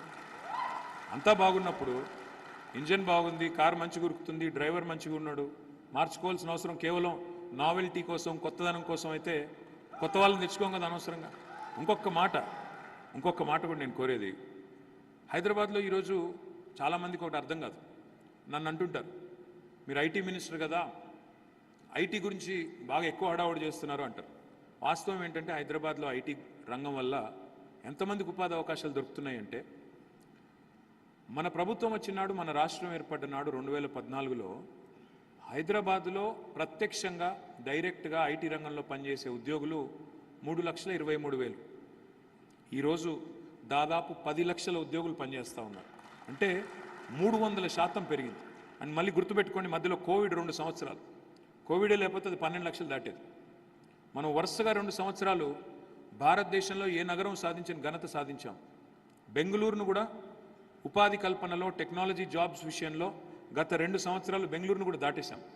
లాస్ట్ ఇయర్ 33% ఉద్యోగాలు భారతదేశంలో టెక్నాలజీ రంగంలో ఎక్కడి నుంచి వచ్చినాయంటే మన నగరం నుంచి వచ్చినాయి. ఈ సంవత్సరం 44% ఉద్యోగాలు టెక్నాలజీ రంగంలో మన నగరం నుంచి వచ్చాయి. ఆ టెక్నాలజీ రంగంతో నాకేం సంబంధం అని మీరు అనుకోవచ్చు. ఏం సంబంధం అంటే, ఒక్క ఐటీ జాబ్ పరోక్షంగా 3-4 పరోక్ష ఉపాధి అవకాశాలు సృష్టిస్తుంది. ఎట్లా? ఈ ఐటీ ఉద్యోగులు ఈ 10 లక్షల మందే కదా, అపార్ట్మెంట్లు ఎవరు కొంటున్నారు, హోటళ్ళకి ఎవరు పోయి తింటున్నారు, ట్రావెల్ ఎవరు చేస్తున్నారు, సినిమాలు, షికారులు, షాపింగ్లు. హైదరాబాద్లో ఈ పరోక్షంగా వచ్చే ఉపాధి నిర్మాణ రంగంలో కానీ, హాస్పిటాలిటీలో కానీ, టూరిజంలో కానీ పరోక్షంగా వచ్చే ఉపాధి అవకాశాలు చూడండి. అంటే ఒక రంగం ఉధృతంగా ముందుకు పోతుంటే దాని పర్యవసానంగా, దాని ఇంపాక్ట్గా ఇవాళ పలు రకాల ఉపాధి అవకాశాలు సృష్టించబడతా ఉన్నాయి. దాన్ని మనం మర్చిపోకూడదు. ఇంకోవైపు జినోమ్ వ్యాలీ ఈరోజు ప్రపంచానికే వ్యాక్సిన్ రాజధానిగా మారింది. ప్రపంచంలో వాడుతున్న వ్యాక్సిన్లలో 3వ వంతు మన హైదరాబాద్లో తయారవుతున్నాయంటే అది మనందరికీ గర్వకారణం. We're the vaccine capital of the world. 900 కోట్ల డోసుల వ్యాక్సిన్ ప్రతి సంవత్సరం మన హైదరాబాద్ నుంచి ఉత్పత్తి అవుతుంది. ఇది మనందరికీ గర్వకారణం. అక్కడ కూడా 4 లక్షల మంది పిల్లలు పనిచేస్తూ ఉన్నారు లైఫ్ సైన్సెస్ రంగంలో, జినోమ్ వ్యాలీలో. అదేవిధంగా ఫార్మా ఇండస్ట్రీ మొత్తం కలిపితే 4 లక్షలు. అంటే ఒక ఐటీ రంగంలో 10 లక్షలు, లైఫ్ సైన్సెస్లో 4 లక్షలు, ఇంకా ఇతర రంగాల్లో మిగతా వాళ్ళు చాలామంది ఉన్నారు. నేనేమంటున్నా అంటే ఇవన్నీ కూడా ఈ రంగాలు, లైఫ్ సైన్సెస్ కానీ, అదేవిధంగా ఐటీ కానీ, ఏరోస్పేస్ లాంటి రంగం కానీ, టెక్స్టైల్స్ కానీ, లాజిస్టిక్స్ కానీ, ఇంకా ఇతర రంగాలు, ఆటోమొబైల్స్ కానీ, ఇవన్నీ పెరిగితేనే రాష్ట్రం యొక్క సంపద పెరుగుతుంది. ఇవాళ తెలంగాణలో మీకు అరుదైన ఒక సమతూకం కనబడుతుంది. నన్ను ఎవరైనా అడిగితే ఏంటి తెలంగాణ మోడల్ అంటే నేను ఒకటే చెప్తాను. Telangana model is a holistic, integrated, inclusive, balanced model. అంటే ఏంటి? సమగ్ర, సమీకృత, సమ్మిళిత, సమతుల్య మోడల్ తెలంగాణ మోడల్. అంటే ఏంటి అసలు? ఏంటంటే కేసీఆర్ గారు కానీ ఈ ప్రభుత్వం కానీ గత 9.5 ఏళ్ళుగా చేసిన ఏ పని చూసినా ఒక సమగ్రత కనబడుతుంది, ఎండ్ టు ఎండ్ విజన్ కనబడుతుంది. ఇప్పుడే మీకు ప్రకాష్ గారు చెప్పారు, సుంకిశాల నుంచి నీళ్ళు తీసుకొస్తున్నాం హైదరాబాద్కి తాగునీటి కోసం. ఎందుకు అంటే భవిష్యత్తులో ఈ నగరం ఎన్ని రెట్లు పెరిగినా, ఈ జనాభా ఎంత పెరిగినా, రాబోయే 2052వ సంవత్సరం వరకు హైదరాబాద్కి మంచినీటి కొరత లేకుండా బ్రహ్మాండంగా ఒకవైపు తాగునీటికి ఆల్రెడీ ప్రొవిజన్ చేసి పెట్టుకున్నాం మనం. అదే మాదిరిగా మనకి హైదరాబాద్ ఉండేది 535 మీటర్స్ అబవ్ సీ లెవెల్. మన నెత్తి మీద కుండ పెట్టినట్టు ముఖ్యమంత్రి గారు కాళేశ్వరం ప్రాజెక్టు ద్వారా కొండపోచమ్మ సాగర్ అనే ఒక రిజర్వాయర్ని పూర్తి చేశారు.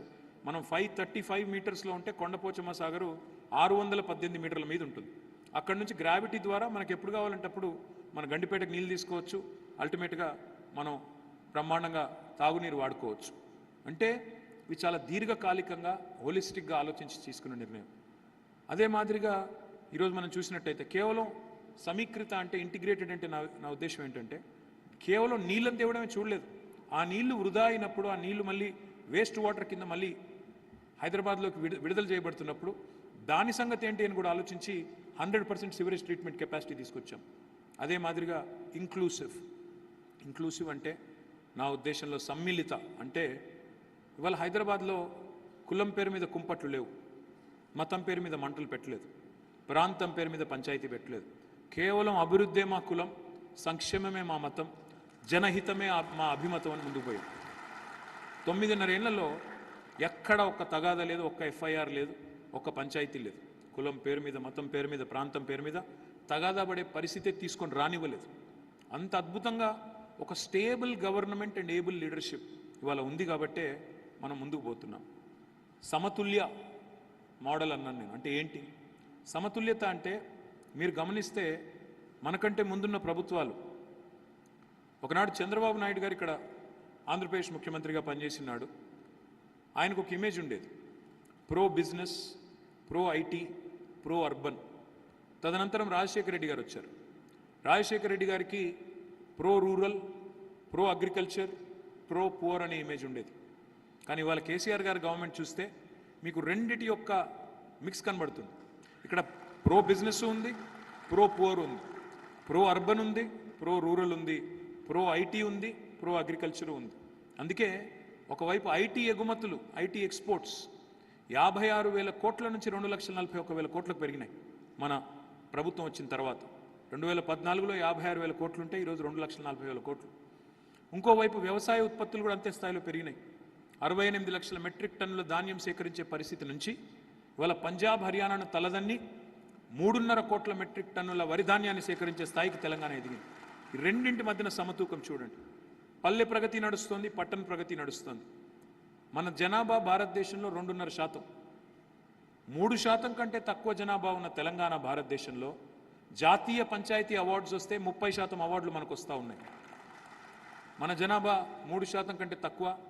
We also received the second highest number of urban development awards for municipalities in Swachh Sarvekshan. ఇది చిన్న విషయం కాదు, మాటలతో అయిపోయే విషయం అయితే మాకంటే ముందు నాలుగు అని చేసి ఉండాలి. కరెంటు తేవడం చిన్న విషయమే, నీళ్లు తేవడం చిన్న విషయమే, ఈ సమతూకం తేవడం చిన్న విషయం అంటే చిన్నది కాదు. ఇండస్ట్రీ వస్తుంది, ఎకనామిక్ ప్రాస్పెరిటీ పెరుగుతుంది. ఇంకోవైపు ఎన్వైర్న్మెంట్ని కూడా మేము వదిలిపెట్టలేదు. 7.7% గ్రీన్ కవర్ పెంచి భారతదేశంలోనే అత్యధికంగా గ్రీన్ కవర్ పెంచిన రాష్ట్రం హరితహారం కార్యక్రమం ద్వారా తెలంగాణ. గర్వంగా చెప్పుకోవచ్చు. వాళ్ళు జనరల్గా ఏ ముఖ్యమంత్రి కూడా చెట్లను పట్టించుకోరు. చెట్లు పెట్టాలి అని ఒక కమ్యూనిటీని ఓరియంట్ చేసి ముందుకు తీసుకెళ్లరు. ఎందుకంటే చెట్లకు ఓట్లు ఉండవు. కానీ మన ముఖ్యమంత్రి గారు భవిష్యత్ తరాల గురించి ఆలోచించే ముఖ్యమంత్రి కాబట్టి, భవిష్యత్ గురించి ఆలోచించే ముఖ్యమంత్రి కాబట్టే హరితహారం అనే కార్యక్రమాన్ని కూడా 280 కోట్ల మొక్కలు మనం గత 5-6 ఏళ్లుగా పెట్టుకున్నాం. ఈ రకమైన సమతూకం ఇవాళ భారతదేశంలో ఎక్కడా లేదు. Telangana is a no nonsense state. ఇక్కడ ఎవరేం తినాలి, ఎవరేం బట్టలు వేసుకోవాలి, ఎవరేం మాట్లాడాలి ఆ పరిమితులు లేవు. ఇక్కడ వాక్ స్వాతంత్రం ఉంది. ముఖ్యమంత్రి గారిని కూడా తెల్లారలేస్తే బూతులు తిట్టే వాళ్ళు చాలామంది ఉన్నారు. అయినా ఓపికగా భరిస్తున్నాం. వేరే రాష్ట్రాల్లో ఆ పరిస్థితి లేదు. ముఖ్యమంత్రి గారిని ఏమన్నా అంటే తీసుకెళ్ళి లోపల పారేస్తారు. అట్లాంటి పరిస్థితి. నా పాయింట్ ఏంటంటే ఇవాళ ఇక్కడ హలాల్ పేరిట, హిజాబ్ పేరిట పిచ్చి పంచాయతీలు లేవు. హిందూ ముస్లిం పంచాయతీ లేదు. ప్రాంతం పేరు మీద తనుకోవడం లేదు. కేవలం సింగిల్ మైండెడ్ ఫోకస్, మా నగరం బాగుండాలి, మా రాష్ట్రం బాగుండాలి, ప్రజలు బాగుండాలన్న ఫోకస్ తప్ప వేరే ఫోకస్ లేదు. మరి చక్కగా పరిపాలించిన ప్రభుత్వాన్ని చిన్న చిన్న లోటుపాట్లుంటే, చిన్న చిన్న అసంతృప్తులుంటే అది కామన్. ఎట్లా ఉంటుందంటే 1,00,000 డబుల్ బెడ్రూమ్ ఇల్లు కట్టాము, ఒక 70,000 ఇచ్చాం. వచ్చే టర్మ్లో కూడా 1,00,000 డబుల్ బెడ్రూమ్ ఇల్లు మళ్ళీ ఇవ్వాలనుకుంటున్నాం. రాని వాళ్ళు కొంత నారాజు ఉంటారు, న్యాచురల్ అది. అయ్యో నాకు రాలేదు, మరి నేను అప్లై చేసుకున్నాను నాకు రాలేదు. డెఫినెట్గా నేను చెప్పేది ఒకటే, అలకలు అసంతృప్తులు ఉన్నా మరి భారతదేశంలో 2 BHK అనే కార్యక్రమం ఎవరు ఆలోచించలేదు కదా. ఇంతవరకు ఎవరు అట్లాంటి ఆలోచన కూడా చేయలేదు కదా. ముఖ్యమంత్రి కేసీఆర్ గారు తీసుకున్న ఎన్నో నిర్ణయాలు, అందులో చిన్న చిన్న చిక్కులు చికాకులు ఉండొచ్చు. కానీ అల్టిమేట్గా మీరు చూసినట్టయితే లార్జర్ ఇంట్రెస్ట్లో ఆలోచించినట్టయితే ఈ ప్రభుత్వం వల్ల మనం బాగుపడ్డామా, మనకేమైనా నష్టం జరిగిందా అని ఆలోచిస్తే ఉండవచ్చు. కాలనీ రోడ్ల విషయంలో ఇబ్బందులు ఉండొచ్చు, కాలనీలో ఉండే కొన్ని పార్కుల విషయంలో చిన్న చిన్న చికాకులు ఉండొచ్చు, నేను కాదనట్లేదు. We're by no way I'm I saying or claiming that we're perfect. 100% perfection ఉంది అని నేనేం చెప్పట్లేదు, నేను అట్లా ఏమీ అతిశయోక్తికి పోను. వీ మే హ్యావ్ డెఫిషియన్సీస్, నేనేం లేదు అని నేను చెప్పట్లేదు. కానీ వీఆర్ సిన్సియర్. తప్పకుండా కోర్స్ కరెక్షన్కి భవిష్యత్తులో చిన్న చిన్న మిస్టేక్స్ ఏమైనా ఉంటే రెక్టిఫై చేసుకోవడానికి కూడా ఓపెన్గా ఉన్నాం, ఓపెన్ మైండ్తో ఉన్నాం. నా విజ్ఞప్తి దయచేసి హైదరాబాద్లో మరి ఎందుకో కానీ ఊర్లలోనేమో ఓటింగ్ అంటే అందరూ బ్రహ్మాండంగా వచ్చి పాల్గొంటారు. హైదరాబాద్లో మాత్రం చదువుకున్న వాళ్ళు రారు. ఇప్పుడు ఇక్కడ వచ్చిన వాళ్ళలో సగం మంది రారు ఓట్లకు, అది నా బాధ. ఇక్కడ వచ్చారు, చప్పట్లు కొట్టారు, విన్నారు. మరి నవంబర్ 30 నాడు బయటికి వచ్చి ఓటైపోతే ఒకటే గుర్తుపెట్టుకోండి, in a democracy only those people who show up. In a democracy only those people who show up count. మిగతా వాళ్ళు మనం తర్వాత ఎంత అరిచి గీ పెట్టినా, ట్విట్టర్లో తిట్టినా, ఫేస్బుక్లో తిట్టినా వేస్ట్. మీకు నచ్చే ప్రభుత్వం, నచ్చిన ప్రభుత్వం ఉంటే, తప్పకుండా నచ్చిన నాయకుడు ఉంటే, ఆ నాయకుడిని గెలిపించుకోవాలనుకుంటే 1 గంట ఆలస్యమైనా పర్వాలేదు, పోలింగ్ బూత్లో నించొని లైన్లో నిలబడి ఓపిక్గా ఓటు వేయండి. లేకపోతే మనకి ఇష్టం లేని వాళ్ళే వస్తారు. సింపుల్ విషయం. నేను ఆ రోజు మాత్రం పోను, మిగతా 5 సంవత్సరాలు తిడతాను అంటే మరి ఎవరు చేసుకున్న దానికి వాళ్ళే అనుభవిస్తారు. మనం ఓటింగ్కి పోము, ఓట్లకి రాము. డెమోక్రసీ, ఫెస్టివల్ ఆఫ్ డెమోక్రసీ అంటారు, ఓట్ల పండుగ. మరి ఆ రోజు పోకుండా ఆ రోజు హాలిడేలాగా ఇంట్లో నేను నెట్ఫ్లిక్స్లో సినిమాలు చూస్తూ కూర్చుంటానంటే మిగతా నేను పట్టించుకోను, నాకెందుకు, ఆడ పెద్ద లైన్ ఉంది, నాకు అంత ఓపిక లేదు అనుకుంటే మరి రేపటి రోజున మీరు వద్దనుకున్న నాయకులే ఇక్కడ స్వైర విహారం చేస్తారు. మంచి జరిగిన హైదరాబాద్ని చెడగొట్టి మళ్ళీ ఇంకోరి చేతుల్లో పెట్టడం కరెక్ట్ కాదు. నా విజ్ఞప్తల్లా మీ అందరితో దయచేసి please show up and vote. Please make sure in your resident welfare associations make it mandatory. మీరు వాలంటరీగా సెల్ఫ్ రెగ్యులేట్ చేసుకోండి, చెప్పండి, గట్టిగా చెప్పండి. మనం ఓట్ వేయాలి, మనం ఒక కమ్యూనిటీకి వెళ్ళాలి. సరే నాకే వేయాలని నేను అంటాను, ఎట్లాగో మీరు నాకు వేసినా వేయకపోయినా పర్లేదు కానీ ఓటింగ్కి అయితే రండి. ఖచ్చితంగా ఓటుకి రండి. వచ్చి ఈసారి హైదరాబాద్లో ఓటింగ్ శాతం దయచేసి పెంచే దిశగా మీరందరూ కూడా బలమైన ప్రయత్నం చేయాలని మనస్ఫూర్తిగా కోరుతున్నాను. చదువుకున్నాం కానీ మేము విమర్శలకే పరిమితం అవుతాం, అప్పుడప్పుడు కామెంట్లు చేస్తాం, కానీ పార్టిసిపేట్ చేయం. This is not right. You have to come, you have to participate, you have to elect people of your choice, and then you have to question, and then you have to demand. అంతేగాని నేను question చేస్తాను, demand చేస్తాను, vote మాత్రం వేయను. ప్రతిసారి హైదరాబాద్లో 50% కంటే తక్కువ ఓటింగ్ ఉంటుంది. ఇది మంచిది కాదు. ఒక హైదరాబాదే కాదు, బెంగళూరు అంతే, చెన్నై అంతే. చదువుకున్న వాళ్ళు ఎక్కడెక్కడ ఉంటే అక్కడక్కడ ఓట్లకు రారు.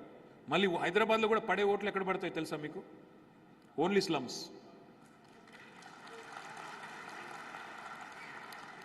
చదువుకున్న వాళ్ళు ఉండే కాలనీలోకి వెళ్ళి బయటికి రారు. అదేం జాడ్యమో అదేం జబ్బో నాకైతే తెలియదు. ఒక గంట లేదా ఓపిక, ఒక గంటన్నర ఓపిక చేసుకొని బయటకు వచ్చి మనకు ఎలాంటి ప్రభుత్వం కావాలి, ఎలాంటి వాళ్ళు మనను రేపటి రోజున ఒక 5 సంవత్సరాలు ఎవరి చేతుల్లో రాష్ట్రం పెట్టాలి అనేది కూడా ఆలోచించేంత ఓపిక లేకపోతే ఎట్లా? So my humble appeal to all of you, if you vote for me I'll be happy, even if you don't vote for me. మళ్ళీ చెప్తున్నా, that's okay, but come and vote, come and show up and make sure your vote matters in a democracy. Thank you very much. జై తెలంగాణ. అద్భుతమైన స్ఫూర్తిదాయక సందేశానికి ధన్యవాదాలతో ఇప్పుడు vision statement గౌరవనీయ మంత్రి గారికి అందజేస్తారు ఈ resident welfare association youth team. అలాగే మరి